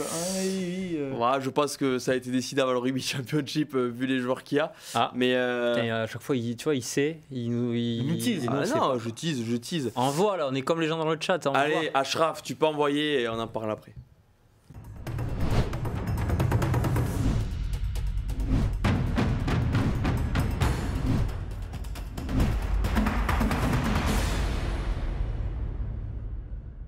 Alors je sais pas si on peut les appeler comme ça, mais il y a de l'ennemi, il y a de la terreur. Voilà, il y a du Il y a une personne qui m'a traumatisé là à l'écran. Hardy Savia. Non, une sorte de personne qui fait des en avant, mais bon, c'est pas en avant. Forcément, 3 Sud-Africains, parce que champion du monde, tout simplement en France en 2023. Faf de Klerk et Bennett Sebet, Peter Steph Dutoit. Bon, là, faut pas être en face, surtout d'être Sebet et Dutoit. Mais bon, en défense de Klerk, c'est pas non plus le dernier pour retourner des mecs. Antoine Dupont, le revoilà, le fameux, le plus fort. Et Hardy Savea, qui a lui été élu meilleur joueur du monde aussi par World Rugby en 2023, finaliste de la Coupe du Monde, qui a perdu pour un petit point avec ses Néo-Zélandais et qui, sans trop s'étaler, dans une équipe de Nouvelle-Zélande qui déçoit un peu, il lui ne déçoit jamais. Ils auraient gagné la Coupe du Monde, moi j'aurais dit c'est pour lui. C'est pour lui, donc ça veut dire que c'est pas pour lui. Pour moi, non, une année de Coupe du Monde, t'es obligé de récompenser ça. Et puis, Antoine Dupont. Non, que des gros bras. Non, mais est-ce que les gros bras, même les demi-mêlés, c'est les deux demi-mêlés qui ont le plus gros. Le visuel est surchargé en biceps là. On va pas se mentir, mais il y a un joueur qui se détache. Parce qu'il a une saison exceptionnelle de Coupe du Monde, il bat le record de sélection avec l'Afrique du Sud. Une légende. Il est double champion du monde, c'est Bennett Sebet. Alors bien sûr, quand on pense à lui, on est français, on passe à son passage raté à Toulon, mais dans sa carrière, on n'en tient pas rigueur, tellement il a été exceptionnel sur la scène internationale. Ah oui, puis est-ce qu'il n'est pas devenu le meilleur Springbok de l'histoire? C'est ce que dit Victor Matfield, qu'il a dépassé avec 128 sélections maintenant. Bennett Sebet, qui est juste un monstre sacré en Afrique du Sud, sous ce maillot vert de la nation arc-en-ciel. C'est l'impact physique, le leadership et la longévité, puisque il a, je crois, 32 ans. Oui, il a 32 ans. Il peut encore tenir longtemps, hein. Il peut faire les 150 sélections, moi j'y crois. Hein. Il aura 33 ans dans 15 jours, si tu veux tout savoir. Il est du 29 octobre. Ans, ça fait 36 pour la prochaine Coupe du Monde. Ce sera un beau cadeau d'anniversaire, en tout cas, l'Oscar Monde. C'est là. Non, puis monstre sacré, c'est quand même un des mecs les plus impressionnants que tu peux voir en face de toi. Et puis il a ajouté un geste légendaire, pour nous Français, mais tu vois, c'est vrai. Même pour eux, ils savent que c'est un geste qui a complètement changé le cours de l'histoire de la Coupe du Monde, mais de l'histoire du rugby. Ils en ont pris 2 d'affilée. Non, et Bennett Sebet, il marque dans ce match d'ailleurs. Il marque dans ce match, non. Franchement, tu ne peux que t'incliner, tu l'as dit. Si c'est Victor Matfield qui le dit, on va peut-être pas le contredire. Un des meilleurs Springboks de l'histoire. Moi, je suis d'accord avec ça. Tu vois, si Hardy Savea avait gagné la Coupe du Monde, pour moi, c'était pour lui. Là, et Bennett Sebet, je le vois en grand favori quand je vois les 5 noms. Parce que Peter Steph Dutoit, c'est lui qui soulève la coupe à la fin. C'est lui 2 fois d'affilée. mais il est beaucoup moins impressionnant et qui apparaît à l'écran. Là. C'est pas Ben Etzebet. Il est beaucoup moins impressionnant, je trouve, que Ben Etzebet tout au long du tournoi et tout au long d'une saison. Alors, je t'assassine, c'est Colissi qui a soulevé le trophée. C'est Colissi, qu'est-ce que je dis Je comprenais pas. Je voulais pas le comprendre. parce qu'il a été meilleur joueur du monde. Oui, voilà, pardon. Bah oui, coupez-moi quand je dis n'importe quoi. J'ai une tendresse particulière pour Peter Sevdutoit. Une tendresse, c'est un peu contradictoire, hein, mais qui a fait une Coupe du Monde énormissime et une finale d'assassin. Voilà. Quel écarisseur. Pour moi, c'est un Jack Willis. C'est un écarisseur. Ils sont toujours là. J'allais le dire, tu sais que j'allais le dire. Non, mais ils sont tout. En fait, ils sont dans les grands rendez-vous, c'est les mecs, tu comptes sur lui, mais il a tué Mwanga. Tout le match, il l'a ciblé, il a mis que des caramels, et il a mis des caramels à tout le monde pendant le match. Je crois qu'il finit meilleur plaqueur. Enfin, je crois qu'il finit à une stat injouable. La stat est folle, je crois qu'il a plus de 27 plaquages, non? Oui, parce que c'est un truc comme ça où il pleut, donc il n'y a pas trop d'envolées, il faut beaucoup défendre. Mais j'ai une autre question, messieurs, et là, on peut répondre dans le chat. Il y en a un qui est déjà goûté, on va enlever Dupont. Lequel vous voulez en top 14? Du Toit. Voilà, non mais je pense qu'il y a débat avec. Si on enlève Etzebet, parce que vous pouvez répondre à Etzebet si vous voulez qu'il revienne en top 14. Etzebet a déjà joué en top 14 à Toulon. Je le mets dans mon équipe à la Garde tous les week-ends. Lequel vous passionnez de rugby? J'ai peur que ça veuille flop. Alors je sais que du Toit il floppera pas. Et je pense que tu es en train de gagner parce que dans le chat on parle beaucoup d'Hardy Savea. Et Hardy Savea, j'avoue qu'Hardy Savea, tu te dis, mais et en plus, non mais c'est là où. Personne ne répond Faf de Clerc, vous n'êtes pas des puristes. Non mais et c'est là. Faf de Clerc qui est un peu plus vieux. Ah non, mais parce que moi j'aime le jeu en fait. Numéro 9 titulaire à la Coupe du Monde. Ah non mais oui, on peut titulaire. Non, mais que t'aimes le jeu, c'est pas un problème. Moi j'aime gagner. D'accord, mais tu sais à quel club l'envoyer. Mais non mais ce que je veux dire c'est que Hardy Savea, déjà juste parce qu'il représente et pas son activité. Moi, je me dis, mais. Et en plus, c'est là où le top 14 est devenu si fort, c'est que tu te dis que c'est possible. Tu vois, c'est des questions où tu. Il est au Japon, là. Oui, mais tu te dis, après 2027, je sais pas, je vais regarder quel âge il aura, mais tu te dis, c'est des mecs. Il est pas si vieux, lui, il doit avoir 28 ou. Il est de 93. Un petit peu 29. plus. Ouais. Il est de 93. Non, pas 29, 93. Hein. 93 Non, 31. 93, il a 31 ans. En fait, c'est 2024. Ah oui. Maintenant, l'année. Ok, spémater à ma gauche. Non, mais. Moi, ouais, je réponds à Hardy Savea et je pense que dans le chat. Moi, je réponds les 5. Hein. Ils sont 3 à avoir répondu. Après, il est déjà là. Après, les Sudaf, on l'a vu. Il y a du Toit aussi, il y a du Toit. Mais tu vois, les Sudaf, ils ont un attachement particulier. Ils ont un attachement. On l'a vu avec Colissi. Moi, j'étais le premier très heureux qu'il arrive au Racing. Et en fait, il a des priorités autres que le club, tu vois. Et ça, non, mais et je lui en tiens pas du tout rigueur. Après, ça sera pas pareil. Peut-être, mais c'est des gens qui sont déjà, ils ont des contrats fédéraux à la base. Ils sont payés par leur sélection. Non, mais... Et ils font tout tourne autour de ce qu'ils vont gagner avec leur sélection. Et je le comprends très bien. Colissi, il va pas tout donner pour gagner quelque chose avec le Racing et potentiellement ne pas être présent à certains rendez-vous de l'Afrique du Sud, etc.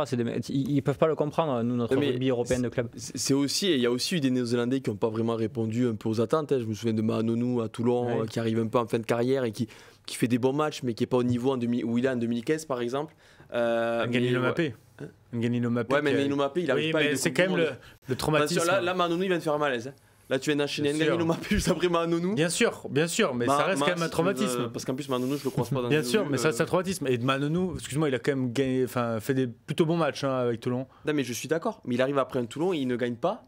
Voilà, il a de la malchance, il joue pas la finale 2016 parce qu'il est KO en demi-finale contre Montpellier, donc il joue pas le seul gros match. Et après non, pour moi j'ai été déçu de passer Mahanonou, mais je vais pas faire le procès de Mahanonou. Déçu de Conrad Smith. Pas vraiment, moins parce qu'il était dans un club où il devait porter le club et il a fait grandir le club. Mahanonou il est arrivé à Toulon qui veut sortir de 3 Champions Cup, faire grandir le club c'était impossible. Mais bon là, mais vous avez répondu à la question, c'est bien. Hardy Savea ou Peter Sevdutoit. L'année dernière c'était Antoine Dupont, c'est ça? Oui. Oscar Monde, Antoine Dupont. Donc un potentiel doublé, mais bon, j'y crois pas trop quand même là. Sur une année avec le 15 de France. En vrai, la Coupe du Monde prend trop de place. Et puis s'il avait gagné le 6 Nations, ok, pourquoi pas. Mais il n'a pas joué le 6 Nations, en plus il a 0 match international en 2024 quand même. Donc concrètement, il est là parce que c'est Antoine Dupont et que c'est le meilleur joueur à chaque match auquel il participe. Mais c'est normal, quel mais je le vois vraiment pas dans la course, Antoine Dupont là pour le coup. C'est peut-être la première fois que je dis ça. Je pense qu'il va pas gagner. Quel flow avec son yo. Franchement, je me rappelle de son le casque. Cette photo, elle est quand même immense, qui m'a marqué. Non, le regard noir. regard noir avec sa cicatrice après le match contre l'Afrique du Sud. Trop tôt pour en parler. C'est vraiment une image qui va marquer le rugby français quand même. En parler, en fait. Trop tôt. Jamais en reparler. Non, Oui, mais c'est une image marquante, c'est qu'on le veuille ou non, c'est une image marquante du rugby français. Elle va le rester pendant des années et des années jusqu'à ce qu'on gagne une Coupe du Monde. Ouais, 2027 du coup. La prochaine. 2027, ouais. Bah, ce sera peut-être sa dernière chance. Il restera des mecs là. Savea, Dutoit, Edzebet, de Clerc, peut-être pas. Mais Edzebet, je pense qu'il la fera. Ouais. Il faudra les taper quand même, les mecs en vert et en noir, pour la gagner encore une fois. Il faut un arbitre quoi. Mais t'as l'impression qu'ils ont tout le temps 30 ans, là. C'est pas possible, ces mecs-là. En même temps, ils ont commencé super tôt. Edzebet, quand il arrive. Il a 21 ans. Il est international en 2012, sa première sélection. Il a 21 ans. Oui. Messieurs, on continue notre petit chemin avec 5 nouveaux joueurs pour l'Oscar Or. Et dans quelques secondes.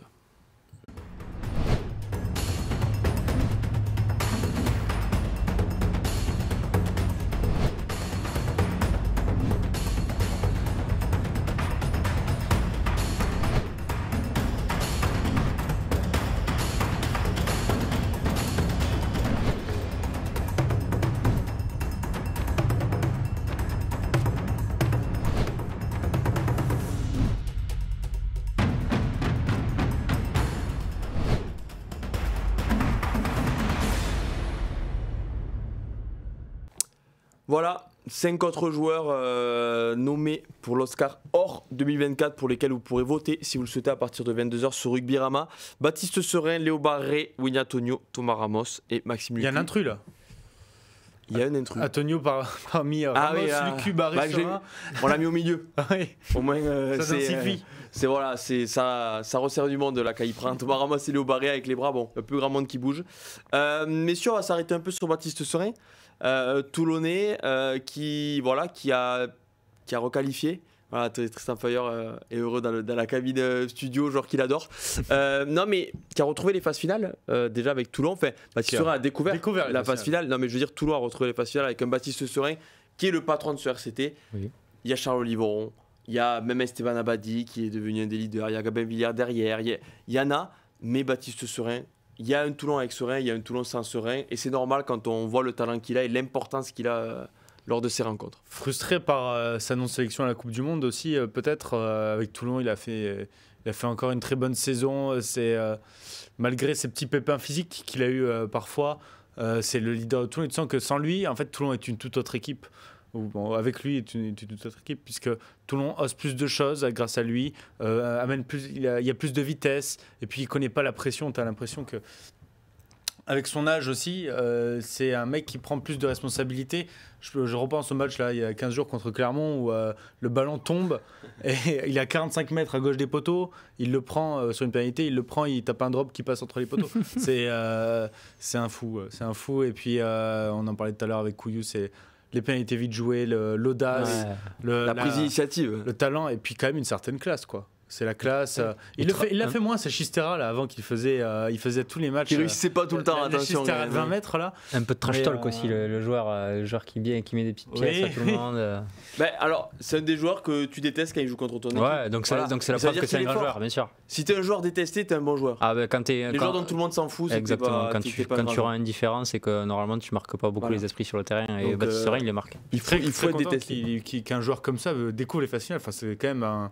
C'est illogique et au complet. Et il y avait Charles Oliveron aussi, que deux joueurs comme ça n'aient jamais disputé un match d'après-saison, c'est quand même incroyable.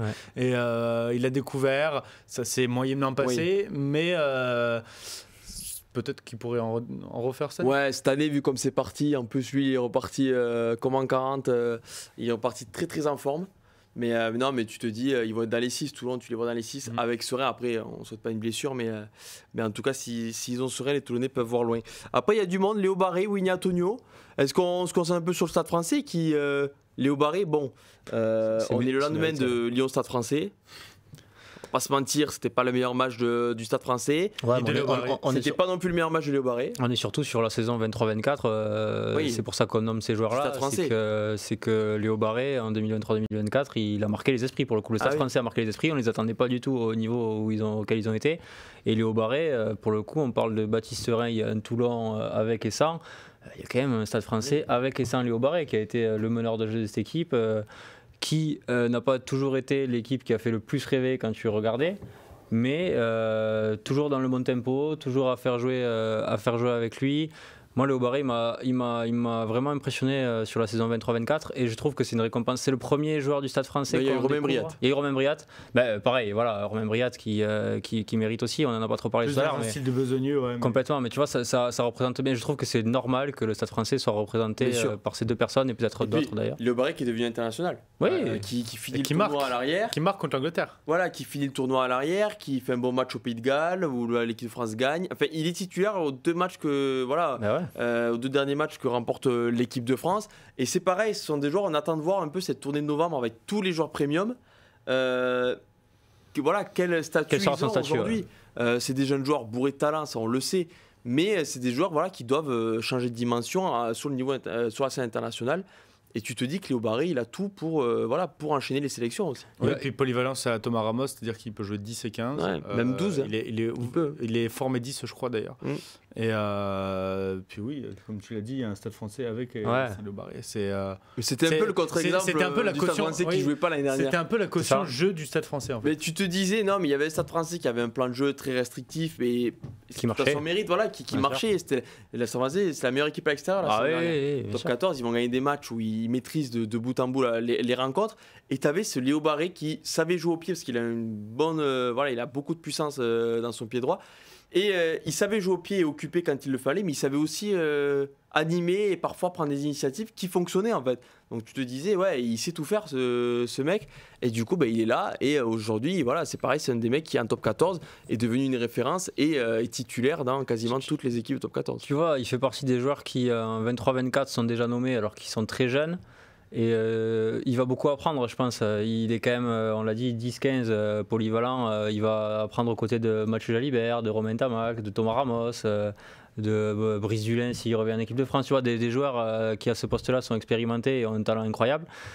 Et je trouve que c'est quelqu'un qui peut avoir une carte à jouer, pareil, dans les années futures du 15 de France, très très fort, tu vois.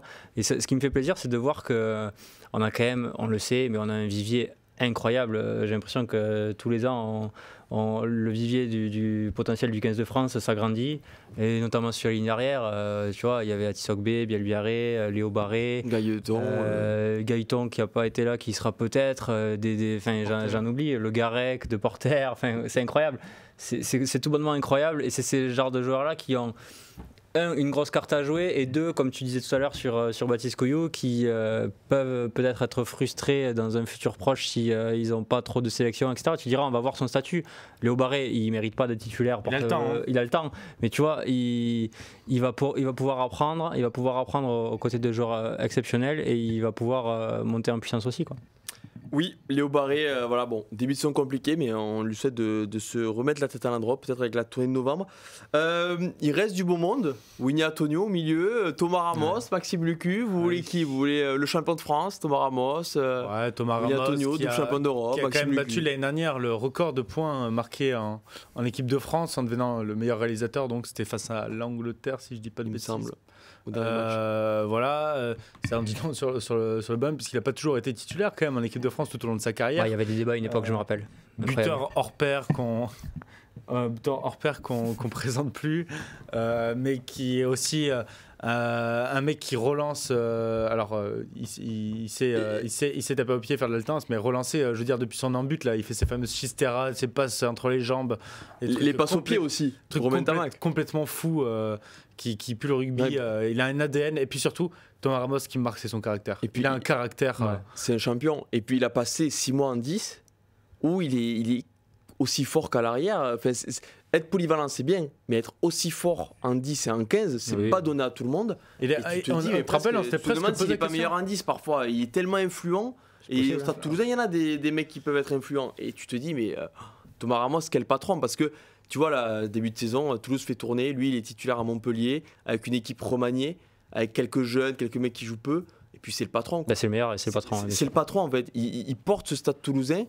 Et c'est un truc de fou, quoi. Ouais, c'est un vrai champion. Il a développé une efficacité aussi. Maintenant, ok, il a cette étiquette de joueur fantasque et il faut qu'il la garde. Et voilà, c'est son ADN rugby à lui. Mais il est très efficace. Il marque de plus en plus d'essais. Au pied, il est quand même exceptionnel. Non, Thomas Ramos, qu'est-ce que tu veux dire encore une fois, ça fait partie des joueurs il a été débattu les années 2021-22. Il y avait Malvin Jaminet qui tapait à la porte, qui a signé dans son club, qui avait les faveurs du 15 de France. Eh ben, Thomas Ramos, il a quand même montré que force. T'as vu qui t'invite la concurrence. Ouais, voilà. Et puis, faut pas oublier qu'il est pas titulaire en finale de Champions Cup l'année dernière quand même. Oui. Il se rend. Là, je pense qu'il a dû être frustré, mais il s'est rendu indispensable pour la finale après. Il a forcé Hugo Mola à encore changer les choses puisqu'il est trop fort. Et puis, c'est un mec qui. C'est ça, moi, ce qui me marque, je reviens sur le caractère, il assume tout. Qui gagne, qui perd, il assume, il explique, il sait où il va, il sait ce qu'il fait, il sait ce qui n'a pas marché, il sait ce qui a marché, et voilà, il file droit, et il n'y a pas de questions à se poser. Et c'est quelque chose qui est vraiment très important et qui le caractérise. Et c'est Thomas Ramos qui a joué les 6 matchs de top 14 cette année, qui en plus enchaîne 4 essais déjà pour lui. Bon, il s'est fait mal à la main contre Clermont, donc j'ai peu d'espoir de le voir à Pau ce week-end, on va pas se mentir. D'ailleurs, c'était presque attendu par tout le monde qui souffle un peu à Pau. Bon, il y a eu la blessure Ntamak aussi qui n'a pas aidé pour l'ouverture à Toulouse, mais bon. Et il a aussi pris un jaune d'ailleurs à Montpellier. Ah, mais oui, c'était pas sur Hog. Si, la petite embrouille. Ils prennent jaune sur cette ils prennent les 2 jaunes. Ah, ils prennent les 2 jaunes parce que c'est eux qui démarrent tout. Okay. Et après, on le connaît aussi un peu teigneux, le Thomas Ramos. C'est une teigne. Mais heureusement. Thomas Ramos, les gars, 2023-2024. Oui. Non, mais il est pas loin, hein. Et numéro 2 la saison dernière. Oscar Argent, et Oscar Toulouse il y a un mois. Oscar mensuel à Toulouse il y a un mois. Moi, Thomas Ramos, Thomas Ramos. Ça fait 2 saisons. Il aura des votes. Je pense qu'il va en avoir des votes, Thomas Ramos, parce que quand tu es supporter du Stade Toulousain, il y a Antoine Dupont, mais Thomas Ramos, il a tellement gagné les cœurs aussi. Et puis c'est tellement un mec que tu te dis, voilà, il faut vraiment l'avoir. C'est pareil, je pense que tu es supporter de Toulouse, tu regardes la compo, tu regardes à l'arrière, qui c'est quoi. Je le mets dans le top 3. Si tu vois Ramos. On a eu combien de nommés là, 20 ou 25 déjà On est à 20, il en reste 10. Dans le top 3. Pour l'instant, il est dans mon top 3 aussi. Donc à voir. Ouais. Après, oui, Winnie Antonio, prolongation à La Rochelle, le mec est sur la durée impressionnant quand même. Georges-Henri Colombe s'en va. il va rester le patron encore quelques années. Prendre sa place parce que c'est imbougeable. Maxime Lucu, c'est le patron depuis. Voilà. Maxime Lucu, c'est Bordeaux, c'est le maestro. Maxime Lucu, c'est pareil, qui est parfois critiqué, parfois à raison, parfois à tort, je trouve. Mais Maxime Lucu, ça reste une des références du top 14. Et bon, oui, en équipe de France, ça s'est pas toujours bien passé, ça on peut pas le nier. Et notamment lors du dernier tournoi, en plus, où il avait un peu la pression, c'est Antoine Dupont. Mais Maxime Lucu, tu vois, là aussi, tu avais un champion. Le début de saison qu'il fait à Bordeaux, la fin de saison qu'il fait avec Bordeaux l'année dernière. Oui, il y a la raclée en finale, mais tu le vois, c'était le plus abattu parce que c'était celui qui voyait le plus le Brennus comme c'était historique. Homme de devoir, quoi. Voilà, meneur d'hommes. Là, t'en veux un champion, il y en a aussi. Alors, dans les nommés, là, il y en a beaucoup, mais Maxime Lucu aussi, beaucoup de respect pour ce qu'il fait déjà depuis plusieurs saisons à Bordeaux. Parce que Maxime Lucu, c'est un des mecs qui a fait changer le cap à Bordeaux quand il arrive avec Curios. Ah oui. L'année Covid où Bordeaux est premier, il est encore un peu remplaçant Maxime Lucu, mais toutes ses entrées sont décisives. Et puis après, il s'installe en numéro 9 et il enchaîne les demi-finales avec Bordeaux. L'année dernière, il fait finale. Mais c'est devenu, alors qu'à la base, un des joueurs de l'histoire de l'UBB. Alors qu'à la base, Christophe Lefebvre ne voulait pas. C'est ça qui est fou. Oui, après, il a appris à le connaître et il a découvert que c'était un joueur de fou. Et buteur aussi, longue distance, buteur assez fiable. Je crois d'ailleurs qu'il est très bien classé dans les meilleurs réalisateurs de Pro E2, de l'histoire de Pro E2. Oui, avec Biarritz. Avec Biarritz. Et buteur longue distance, c'est un leader à l'UBB, il a adoré chouchou du public à Bordeaux. Ah, tu peux que l'adorer, franchement. Et puis il a une telle hargne aussi. Tu sais, quand tout le monde a son image là, quand il crie, quand il fait ah. Bien sûr, t'as l'impression qu'il y a que ça. Chaque action, chaque grattage, chaque essai, c'est un phénomène. Et puis. Où va-t-il est-ce qu'il va amener Bordeaux à son titre? Voilà, c'est ça qu'il faut. Est-ce qu'il le mérite? Oui. Est-ce qu'il va le faire? On ne sait pas. On lui souhaite. Mais en tout cas, il le mérite. Depuis plusieurs saisons, il le mérite. Et on a l'impression que ça se rapproche toujours un peu. L'année dernière finale, là cette année, Bordeaux a très bien redémarré. Tu as l'impression que l'équipe est plus forte que l'année dernière. Bon, là, va falloir faire un peu sans De Porter, mais il y a du monde quand même derrière à Bordeaux. Bon, De Porter est difficilement remplaçable, mais il y a du monde. Donc on souhaite à Maxime de faire du surf. Parce qu'en plus, lui, Pays Basque, il doit un peu surfer quand même avec le Brennus. On oublie quand même bon physique, puisque alors, il n'a pas la rapidité d'un Kouyou. On oublie beaucoup de choses. Mais très bon défenseur et jamais blessé. Jamais blessé, Maxime Lucu, on touche du bois évidemment, mais c'est quelqu'un qui a aussi une grosse régularité sur ça. Ouais, qui peut enchaîner les matchs et on prend plaisir à voir. Messieurs, on va passer à l'Oscar féminin. L'Oscar féminin tout de suite, on va voir les nommés. ES du coup pour cette fois. Et on en discute après dans quelques secondes.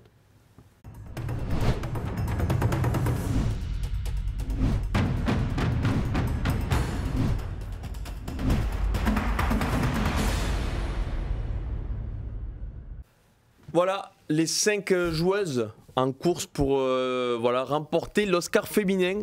Marine Ménager et pas Romane, voilà, c'est celle qui joue derrière. Marine Ménager, parce que les deux sœurs sont très fortes, sont les deux en équipe de France, mais il n'y en a qu'une qui est nommée. Gabrielle Vernier, Manaï Feleu, ou Feleou, voilà, je m'excuse pour la prononciation, capitaine de l'équipe de France féminine, Serafino Kemba et Agathe Socha, Agathe Socha est toujours là, au combat, présente, et toujours là. Mais Gabrielle Vernier, Yanis, qui a gagné l'année dernière et qui peut faire doubler. Oui, qui peut faire doubler, puisque là, on précise qu'il y a les performances en équipe de France qui entrent en compte par rapport à l'Oscar masculin et au JO. Parce que Serafino Kemba, c'est au JO. Oui, Vernier qui peut faire le doublé, toujours très juste dans ses choix, qui pourtant est pas si impressionnante physiquement, mais qui est toujours solide. Et puis c'est faire les bons choix, fluidificatrice de jeu derrière, notamment avec quand elle est associée à Marine Ménager, qui a plus la caution puissance de l'équipe de France avec sa sœur pour aller marquer des essais, pour aller transpercer les défenses adverses. Même si le Women 15 se passe pas excellemment c'est pas vraiment bien passé pour l'équipe de France, c'est vrai. Donc les deux derrière au centre, Vernier et Ménager, ça déménage quand même. Et Manaï Feleu qui a passé un cap aussi l'année dernière en devenant la capitaine de l'équipe de France. Alors co-capitaine, parce qu'elles sont deux, il y a Romane Ménager aussi qui est capitaine. Oui, non, c'est Marine Ménager. Non, Romane qui est co-capitaine. Ouais, je suis sûr de moi. Alors là, attendez. Attendez, parce que là, il y a des boissons alcoolisées qui se jouent. Je veux dire, bière, c'est pas le droit, mais... T'es en train de chercher en direct là Oui, je cherche en direct, vous inquiétez pas. Il y a mon ego qui est en jeu là. Feleou qui a pris en importance dans la vie de groupe. Oui. Physiquement, la deuxième ligne est forcément impressionnante, mais il va trouver. Alors, je vous lis un article. Il a fait un petit sourire, je crois. Que la grenobloise Manaï Feleu est celle qui représentait ainsi la France la semaine dernière à la traditionnelle photo des capitaines et en compagnie de Marine Ménager. Voilà. Ouais, mais je pense qu'il n'y a qu'un article. Donc je te souhaite bonne continuation. Je pense qu'il n'y a qu'un article qui dit ça. Non, mais sur des plaisanteries, Manaï Feleu qui est devenue la patronne de cette équipe de France. Et pareil, la grenobloise aussi. Mais bon, la championne de France, c'est Agathe Socha. C'est Agathe Socha avec le Stade Bordelais. Dire ça. Ah oui, avec le Stade Bordelais, double championne de France en titre, les Bordelaises qui s'en sont encore sorties face à... En fait, elles ont toutes des gros arguments. C'est une des catégories qui va être hyper serrée parce qu'elles ont toutes des gros arguments. Et puis il y a Serafino Kemba. Mais voilà, Serafino Kemba, elle a les JO. Où c'est la c'est là que ça rend difficile à comparer. Dans des JO. Elle fait pas de médaille. Non, mais dans des JO féminins qui ont été décevants parce qu'elles sont éliminées en quart de finale et ça a été une grosse clim pour tout le monde. Ouais. Serafino Kemba roulait sur tout le monde. Ouais. Bon, elle n'a pas pu tout faire toute seule. Non, mais c'était la meilleure de loin. C'était la meilleure. Voilà, c'était clairement la meilleure. C'est la meilleure depuis très longtemps au rugby à 7, de toute manière. Et du coup, elle s'est mise au rugby à 15 parce que là, elle a participé au Women 15 avec l'équipe de France. Elle joue 3e ligne. Donc je pense que 3e ligne, ça va vite et c'est puissant. Donc c'est pas facile à arrêter. Mais elles ont toutes des gros arguments. Agathe Socha, tu le dis, championne de France, cadre de l'équipe de France. Manaï Feleu, capitaine et femme de devoir. Marine Ménager, c'est pareil. Gabrielle Vernier, c'est, on peut le dire, la meilleure joueuse du rugby à 15 depuis de nombreuses saisons quand même. Et du coup, elles ont toutes de gros arguments et ça va être, je pense que ça va être très serré. Agathe Socha, championne de France, moi je vais là. Mais c'est vrai que tu te rappelles, Serafino Kemba, bon, bah, là, elles ont été éliminées, mais il y a eu ce côté. Mais donnez-lui le ballon. Ouais, c'est clair. Donnez-lui le ballon qu'elle aille marquer l'essai.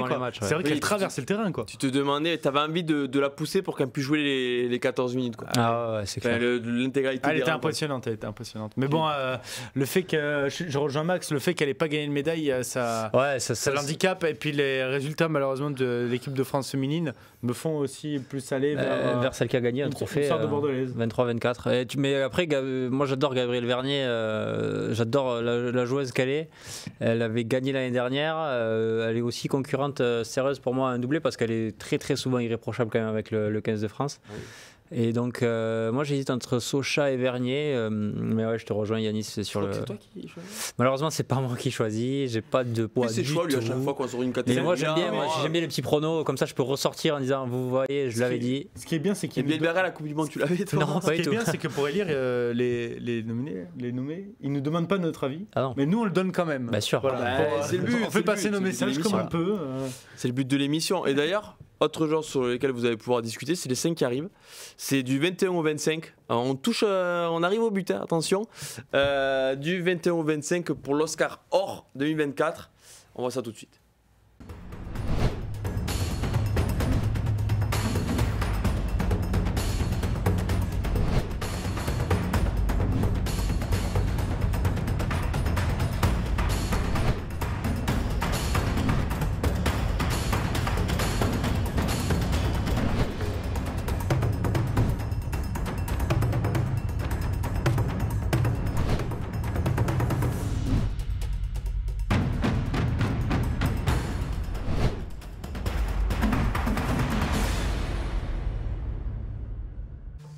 Voilà, un nouveau club est arrivé, le Castres Olympique, et un autre club est arrivé, l'Aviron Bayonnais, avec Tchèque Tiberghien, Nathanaël Huleux pour le Castres Olympique, 2 joueurs qui ont marqué la dernière saison par leurs performances, qui n'étaient pas forcément les plus attendues, mais qui sont logiquement récompensés à Nice parce que Tchèque Tiberghien à l'arrière de Bayonne, ça a été à l'arrière, au centre, à l'aile, ça a été une des bonnes surprises, il a enchaîné les bons matchs.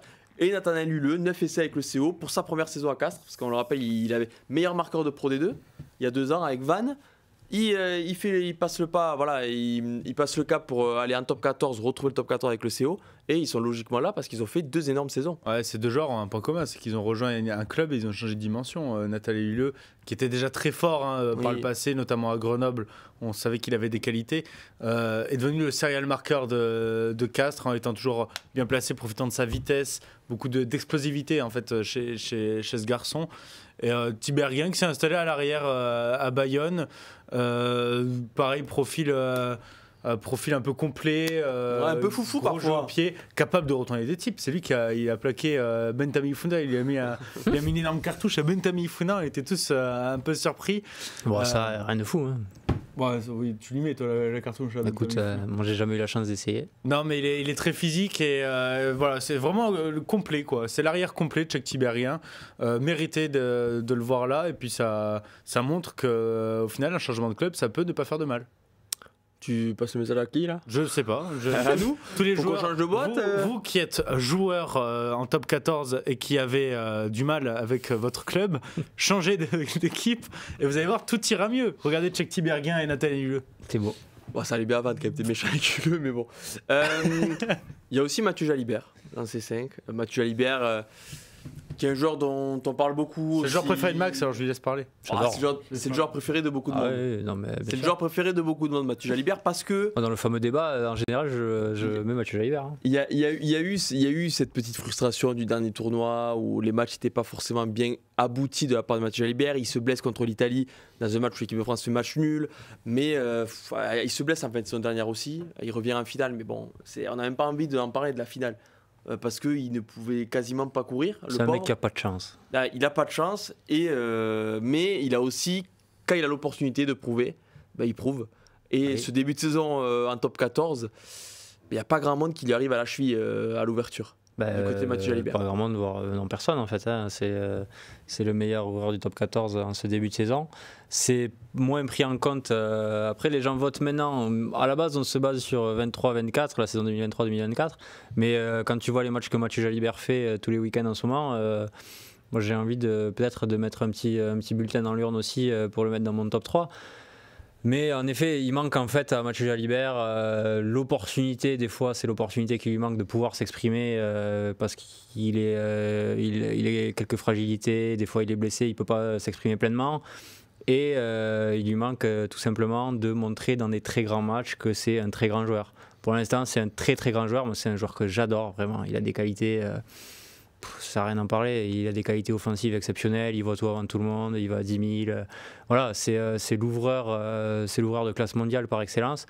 Mais j'attends de voir dans un grand rendez-vous qui montre que c'est un grand joueur. Ouais, il y a ce petit coup de pied par-dessus aussi qui fonctionne tout le temps, on en sourit. Un par match. Mais les défenses, elles sont au courant quand même qui va le tenter. Ben oui, il le tente, mais bon, Colby aussi faisait des crochets, il rafute, Messi aussi faisait des petits ponts. Bon ben voilà, qu'est-ce que je te dise, quand c'est trop fort, ben c'est trop fort. Il a marqué contre le Stade Français avec son petit coup de pied par-dessus. Et toutes les actions où ça marque au bout, et c'est lui qui l'initie avec des prises d'initiative, avec un petit coup de pied par-dessus. Mathieu Jalibert, c'est ça, c'est l'attaquant ultime en fait. Mathieu Jalibert, c'est l'attaquant ultime. Alors oui, parlez-moi de défense, bon, si vous voulez. Il a progressé. Il a progressé parce que oui, c'est pas son point fort. On va pas bien sûr, voilà, on va pas faire mentir les chiffres, tout ça. Mais Jalibert, quel attaquant. Il est dit comme. Tu vas au stade pour voir des mecs comme ça. Clairement. Il est dit parfois comme arrogant, méprisant, mais je pense que ce qui lui manque un peu, qui lui manque à certaines fois, c'est la confiance. C'est un mec avec de la confiance qui est injouable. Mais il ne l'a pas tout le temps. Alors, des fois, c'est de la confiance physique, avec les blessures, avec des incertitudes physiques, comme la finale du top 14. Des fois, c'est la confiance dans l'équipe, comme avec l'équipe de France. Mais juste, il faut qu'il ait cette confiance pour être le joueur que tout le monde veut voir, l'attaquant ultime, comme tu dis, mais aussi le décideur de jeu par excellence. Contre le Stade Français ou contre le Racing en début de saison, c'est pas forcément par ses attaques tranchantes qu'il a marqué les esprits, alors qu'il en a fait, mais c'est aussi par son tempo dans le jeu, sa maîtrise de la situation et des espaces, et sa volonté de jouer qu'il a marqué le match et qu'il a été très bon. C'est ce Mathieu Jalibert qu'on va voir, et sur ce début de saison, il a la confiance, donc forcément le reste suit. Et puis après, il y a Grégory Aldrit et Gaël Fickou. Deux patrons, toutes les saisons ils sont là, je pense. Ils sont là depuis. Aldrit, quand même, Oscar d'Or l'année dernière. Oscar d'Or l'année dernière, Grégory Aldrit serait un peu plus compliqué cette année, je pense. Je ne le mets pas sur mon podium. Pas de trophée. Il y a eu la coupure. Il y a eu la coupure, il y a eu La Rochelle, oui, demi-finale, c'est très bien, top 14 et pour beaucoup de clubs, mais peut-être pas pour La Rochelle ou un joueur comme Grégory Aldrit. Il y a eu des moments pas si faciles que ça, Grégory Aldrit. Et puis il se blesse aussi. Il se blesse en Écosse avec l'équipe de France. Bon, voilà. Saison compliquée, mais quand tu arrives, encore une fois, quand tu arrives les grands rendez-vous, que tu as Grégory Aldrit dans ton effectif, tu te poses pas trop la question. Il a quand même toujours ce leadership, cette puissance, ce charisme. C'est un aimant à ballon, quoi. 25 courses par match. Il aimante le ballon, et puis je pense que quand tu as un ballon un peu de merde, tu le ramasses par terre, tu vois Aldrit, tu lui fais la passe, quoi. Tu sais que tu vas pas reculer, et puis bon, ça va. Et puis il aimante les défenseurs, mais il les évite aussi pas mal, quoi. Tu vois, c'est l'aimant, il vient, il tape, mais en fait il repart. Ça va remettre les choses dans l'ordre. Tu te dis, tu fais la passe à Aldrit, donc c'est plus facile, donc voilà. Donc Grégory Aldrit et Gaël Fickou. On ne présente plus les deux, voilà. Non, qui dans les 30 meilleurs joueurs français de la saison méritent leur place amplement. Ils sont depuis 10 ans. Pas Aldrit, mais Fickou, pas loin. C'est vrai que Fickou, il en a pas raté beaucoup, je crois. Fickou, franchement, il faudrait reprendre tous les noms. Mais Fickou, 2014, il était déjà bien à Toulouse. Il faut un titre. Il lui faut un titre. Ah oui, mais bon, il a le grand chemin. Tous, il leur faudrait les titres. Malheureusement, il est quand même champion d'Europe. Non, mais je veux dire, tu vois, le Brennus, typiquement, il y en a beaucoup qui le veulent, là. Oui, mais Fickou, il n'est pas à l'âge de Jalibert. Ça, c'est vrai. Oui, Fickou, tu as cette sensation que, quand même, plusieurs fois, il est passé à côté. Tu sais, il a rejoint au mauvais moment, il est parti au mauvais moment. Là, cette fois, il bouge pas. Peut-être que ce sera avec le Racing. Bon, c'est tout ce qu'on lui souhaite. Messieurs, l'Oscar Espoir, un peu de jeunes talents qui, bon, on a envie de dire c'est l'avenir top 14, mais vous allez voir, c'est déjà le présent. Quoi, en fait, ouais. Voilà, c'est déjà le présent. Il y en a certains, après c'est le futur, c'est le passé, mais bon, on va découvrir les 5 nommés pour l'Oscar Espoir et on en discute.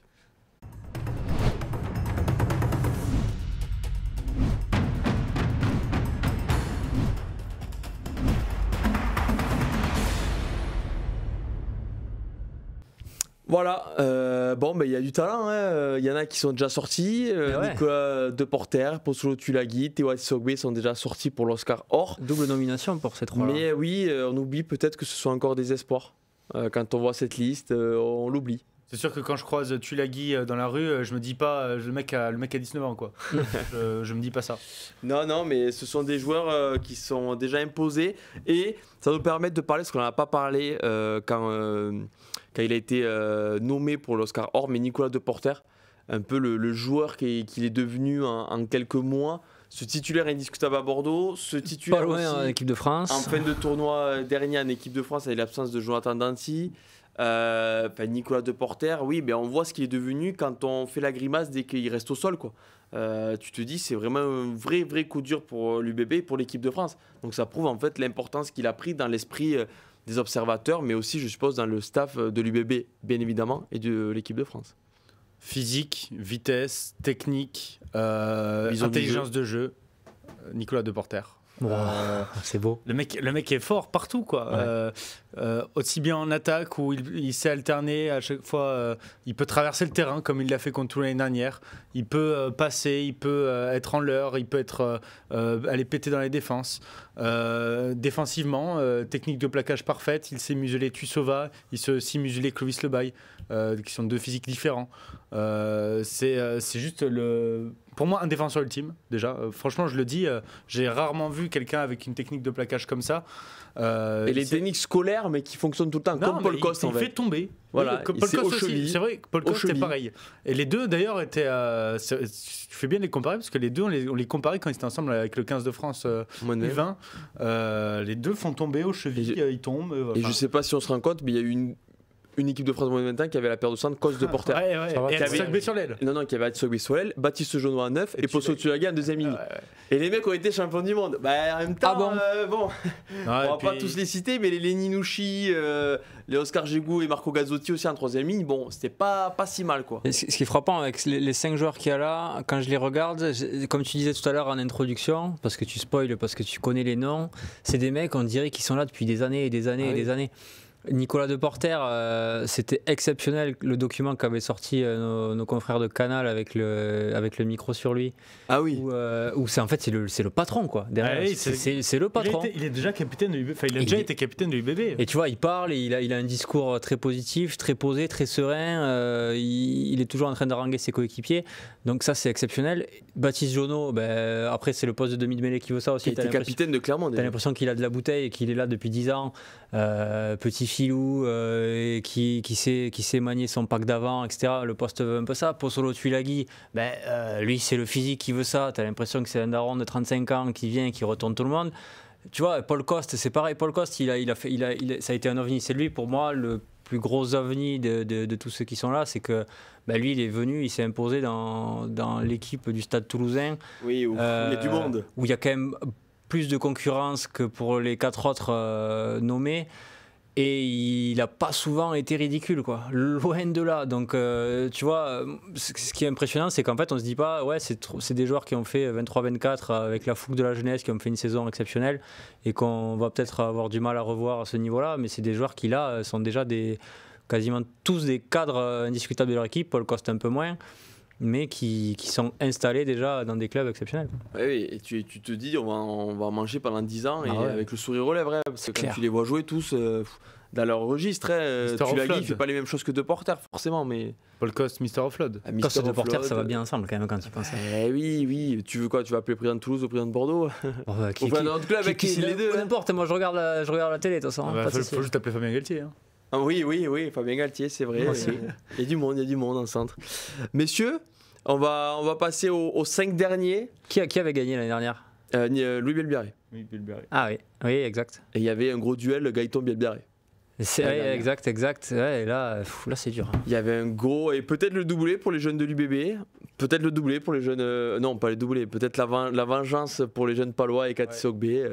Ah ouais, c'est vrai qu'il y a un autre match là. Un peu. Là franchement tu me dis sors-en un. Là je suis hypé là.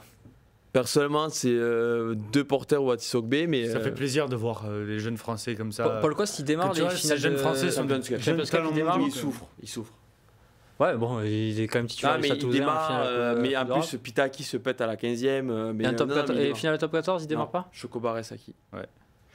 Mais oui, c'est pas trop mal non plus. Ouais, bon. Non, il fait une entrée de fou en plus en finale. Alors le match était fini, mais de gros trophées. Il a quand même des arguments pour lui aussi. Hein. Oui, il a quand même des arguments à faire valoir. Messieurs, les 5 derniers, si vous le voulez bien. On s'excuse d'avance, il va y avoir des déçus dans le chat parce que je pense qu'ils attendent certains mecs. On attend de voir le joueur préféré, le joueur d'autres clubs. Donc c'est les 5 derniers et on s'excuse d'avance pour ceux qu'on va vexer ou décevoir, mais on peut pas mettre tout le monde aussi. Allez, on voit ça.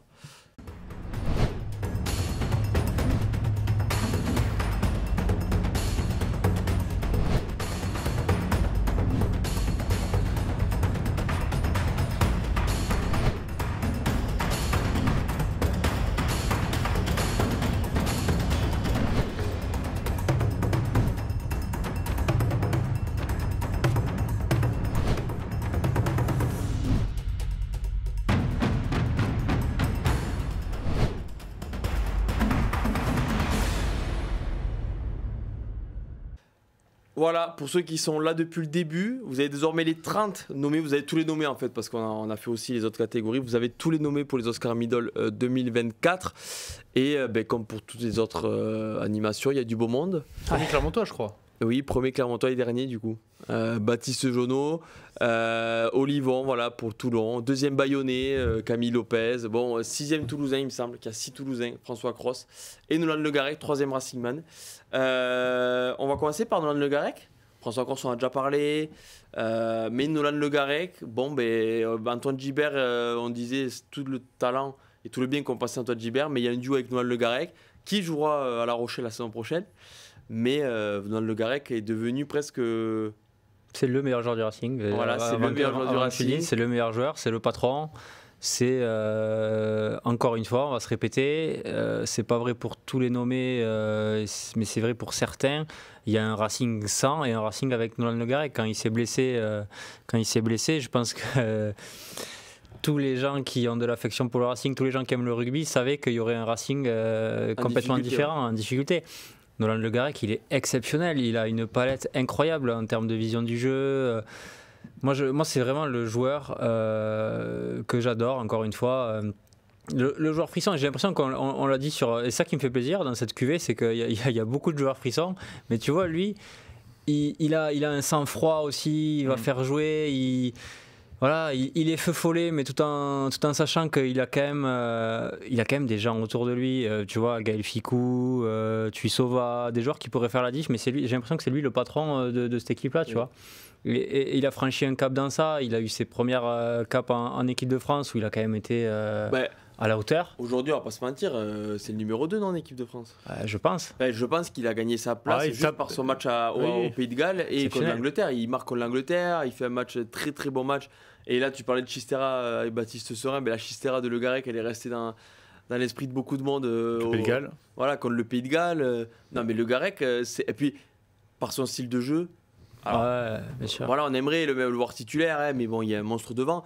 Mais son style de jeu, tu te dis, si tu es mené de 2 points à la 60e, ou à la 55e, tu fais rentrer Le Garec, ça va mettre de la vitesse, ça va... Il sait tout faire, il sait tout faire. Si t'es mené, si c'est géré, il sait tout faire. Mais souvent, les remplaçants, aujourd'hui, tu les attends plus si jamais ça se passe pas très bien que si ça se passe très bien. Donc, mais tu te dis, avoir Nolan Le Garec à numéro 2, combien de sélections aimerait, quoi. Maîtrise technique, quoi. Maîtrise technique, maîtrise dans... que ce soit le jeu au pied ou tout ce qu'il fait avec ses mains, c'est-à-dire des Chistera, des passes laser ou des feintes de passe pour aller marquer. Maîtrise dans tout ce qu'il fait. C'est vrai que le mot que tu as dit, sang-froid, et le caractère. Je trouve. Parce qu'il bute de plus en plus, il a quand même cette corde à son arc aussi. Et en fait, moi, ce qui m'a marqué sur cette année 23-24, c'est qu'il s'est imposé en tant que cadre et je pense vraiment meilleur joueur du Racing 92. Il s'est imposé en tant que numéro 2 du 15 de France et il a montré en étant titulaire qu'il avait potentiellement les épaules pour être aussi dans cette équipe de France. La saison qui arrive, 2024-2025, elle doit être celle de la confirmation. Son début de saison est quand même plutôt cohérent dans une équipe qui souffre. Mais ça reste encore une fois le meilleur joueur du Racing pour l'instant. Et sa saison 24-25, voilà, il va certainement avoir son opportunité pendant la tournée de novembre de se montrer derrière Antoine Dupont. Il faut qu'il montre qu'il n'est pas juste arrivé au sommet, il est capable d'y rester, quoi. Ouais, c'est un mec, oui, on l'attend. Je réponds dans le chat parce qu'on regrette l'absence de Tom Staniforth. Qui n'est pas français. Voilà, Oscar Or, c'est pour le meilleur joueur français. On pourra aller à l'écran, il y a 5 joueurs français et il y a eu 30 joueurs français cités. Et mais Tom Staniforth, il est australien, donc c'était, on ne pouvait pas le mettre là. S'il gagne la Coupe du Monde la prochaine, Oscar Monde. Oscar Monde, Tom Staniforth, qui est lui aussi qui est blessé en ce moment. Il y a un mec qui a fait Oscar Bronze l'année dernière, quand même, Camille Lopez. Camille Lopez, qui a fait, qui a une petite concurrence maintenant à Bayonne avec Joris Second. Mais Camille Lopez, tu parlais de patron. Ouais. On peut difficilement faire plus patron que Camille Lopez à l'aviron bayonnais. Parce que après, on ne se rend pas compte. Oublions le rugby, il a quand même ouvert les fêtes de Bayonne. À partir de là, t'es joueur de l'aviron bayonnais. Ça pèse. T'as la clé pour ouvrir les fêtes de Bayonne. Bon, t'as réussi ta carrière. T'as réussi ta carrière, tu ranges les crampons et tu vas faire la fête. Qu'est-ce que tu veux que je te dise? Il a un beau trousseau puisqu'il a la clé pour les fêtes de Bayonne, la clé pour gagner les matchs. Il est vraiment fort. Mais après 1h46 d'émission, je t'applaudis. C'est la meilleure. Pour ce panache.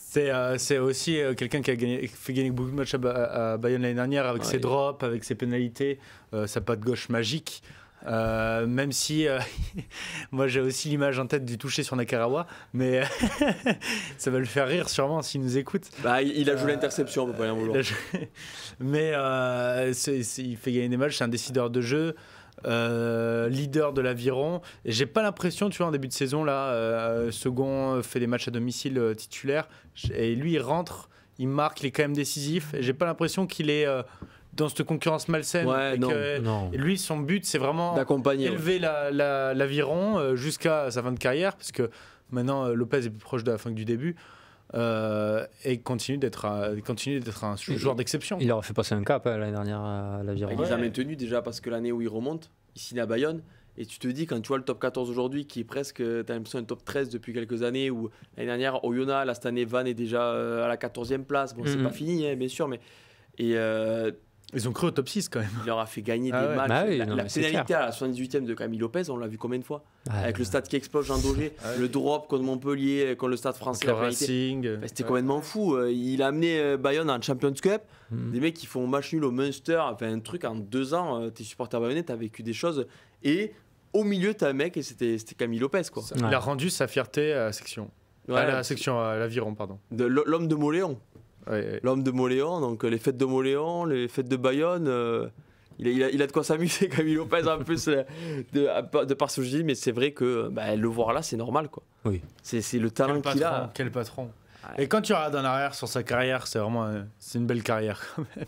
Que ça, champion de France en clairement, 2017. En équipe de France, il y a eu des hauts débats, mais il y a un moment, c'était le joueur du 15 de France. Et puis du talent à n'en plus finir. Ouais, c'est clair.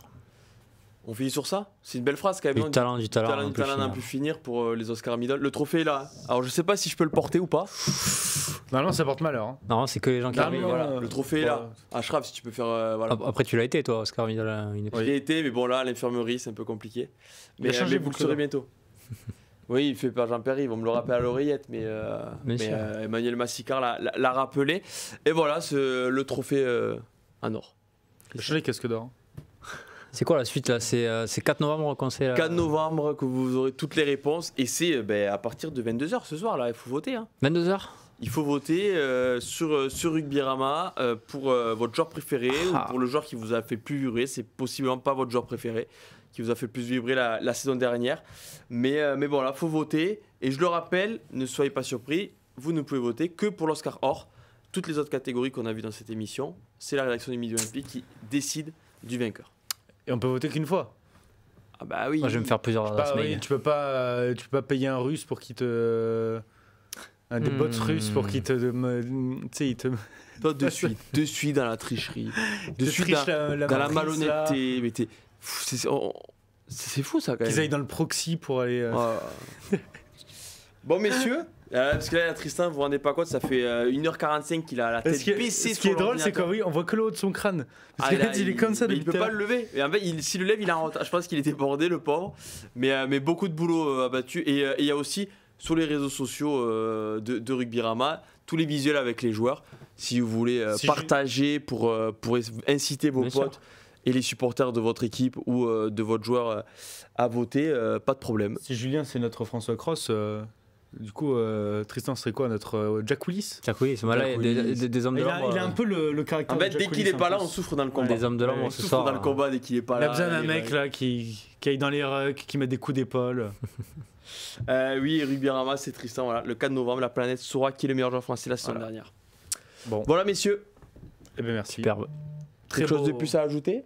Très beau casting. Bravo. Tu parles du trio qui est à l'écran ou des nommés aux Oscars? Je sais pas qui a créé cet événement, les Oscars, mais... Le même qui a créé la Grande Mêlée. Mais non, c'est pas moi qui ai créé les Oscars. 71e cérémonie. 71e cérémonie. Bon, il était à 70 ans. Un petit peu moins à peine. Bon. Merci messieurs. Bah merci. Merci à Ashraf, merci à Tristan, merci à Julien aussi pour les visuels. Il y a beaucoup de monde qui a bossé. En attendant le 4 novembre, je tiens à dire que je prends le trophée chez moi, je le garde en sécurité. Ça fera un trophée chez toi. Voilà, il profites-en. Il sera en sécurité, vous inquiétez pas. Je le rendrai peut-être le 4 novembre. Ça fera un trophée. Merci à tout le monde, merci de nous avoir suivis. Allez voter. Et puis après, pour ceux qui Quoi, aller voter. Ouais, j'ai entendu cette phrase il y a pas longtemps. Il y a quelques mois, je l'ai entendu cette phrase déjà. Mais non, mais et puis après, pour ceux qui sont encore là, kick-off jeudi. Je sais pas si vous êtes prévus, je ne sais pas. Je n'ai pas le casting. Surprise. Non. Surprise, là aussi, il y a que des surprises. Là, mais kick-off. Est-ce qu'on a des nommés pour qui participera à quand? Non, mais il y aura un kick-off, je peux spoiler, mais il y aura évidemment un kick-off spécial Oscar le jeudi avant la cérémonie où on parlera un peu des Oscars médias à l'avenir. Une cérémonie qui sera un lundi. Cérémonie qui sera un lundi soir. Voilà, qui s'est un peu. Qui sera diffusée en direct. Hein. Qui sera en image repérée, qui sera diffusée en direct comme la saison dernière. Voilà. Donc vous pourrez suivre tout ça et regarder qui gagne et qui repart avec le trophée qu'aura gardé Yanis. Voilà. Bravo. Merci à tous. Et au 4 novembre prochain pour les Oscars et à jeudi pour des vidéos sur Rugbyrama. Merci à tous. Ciao, ciao.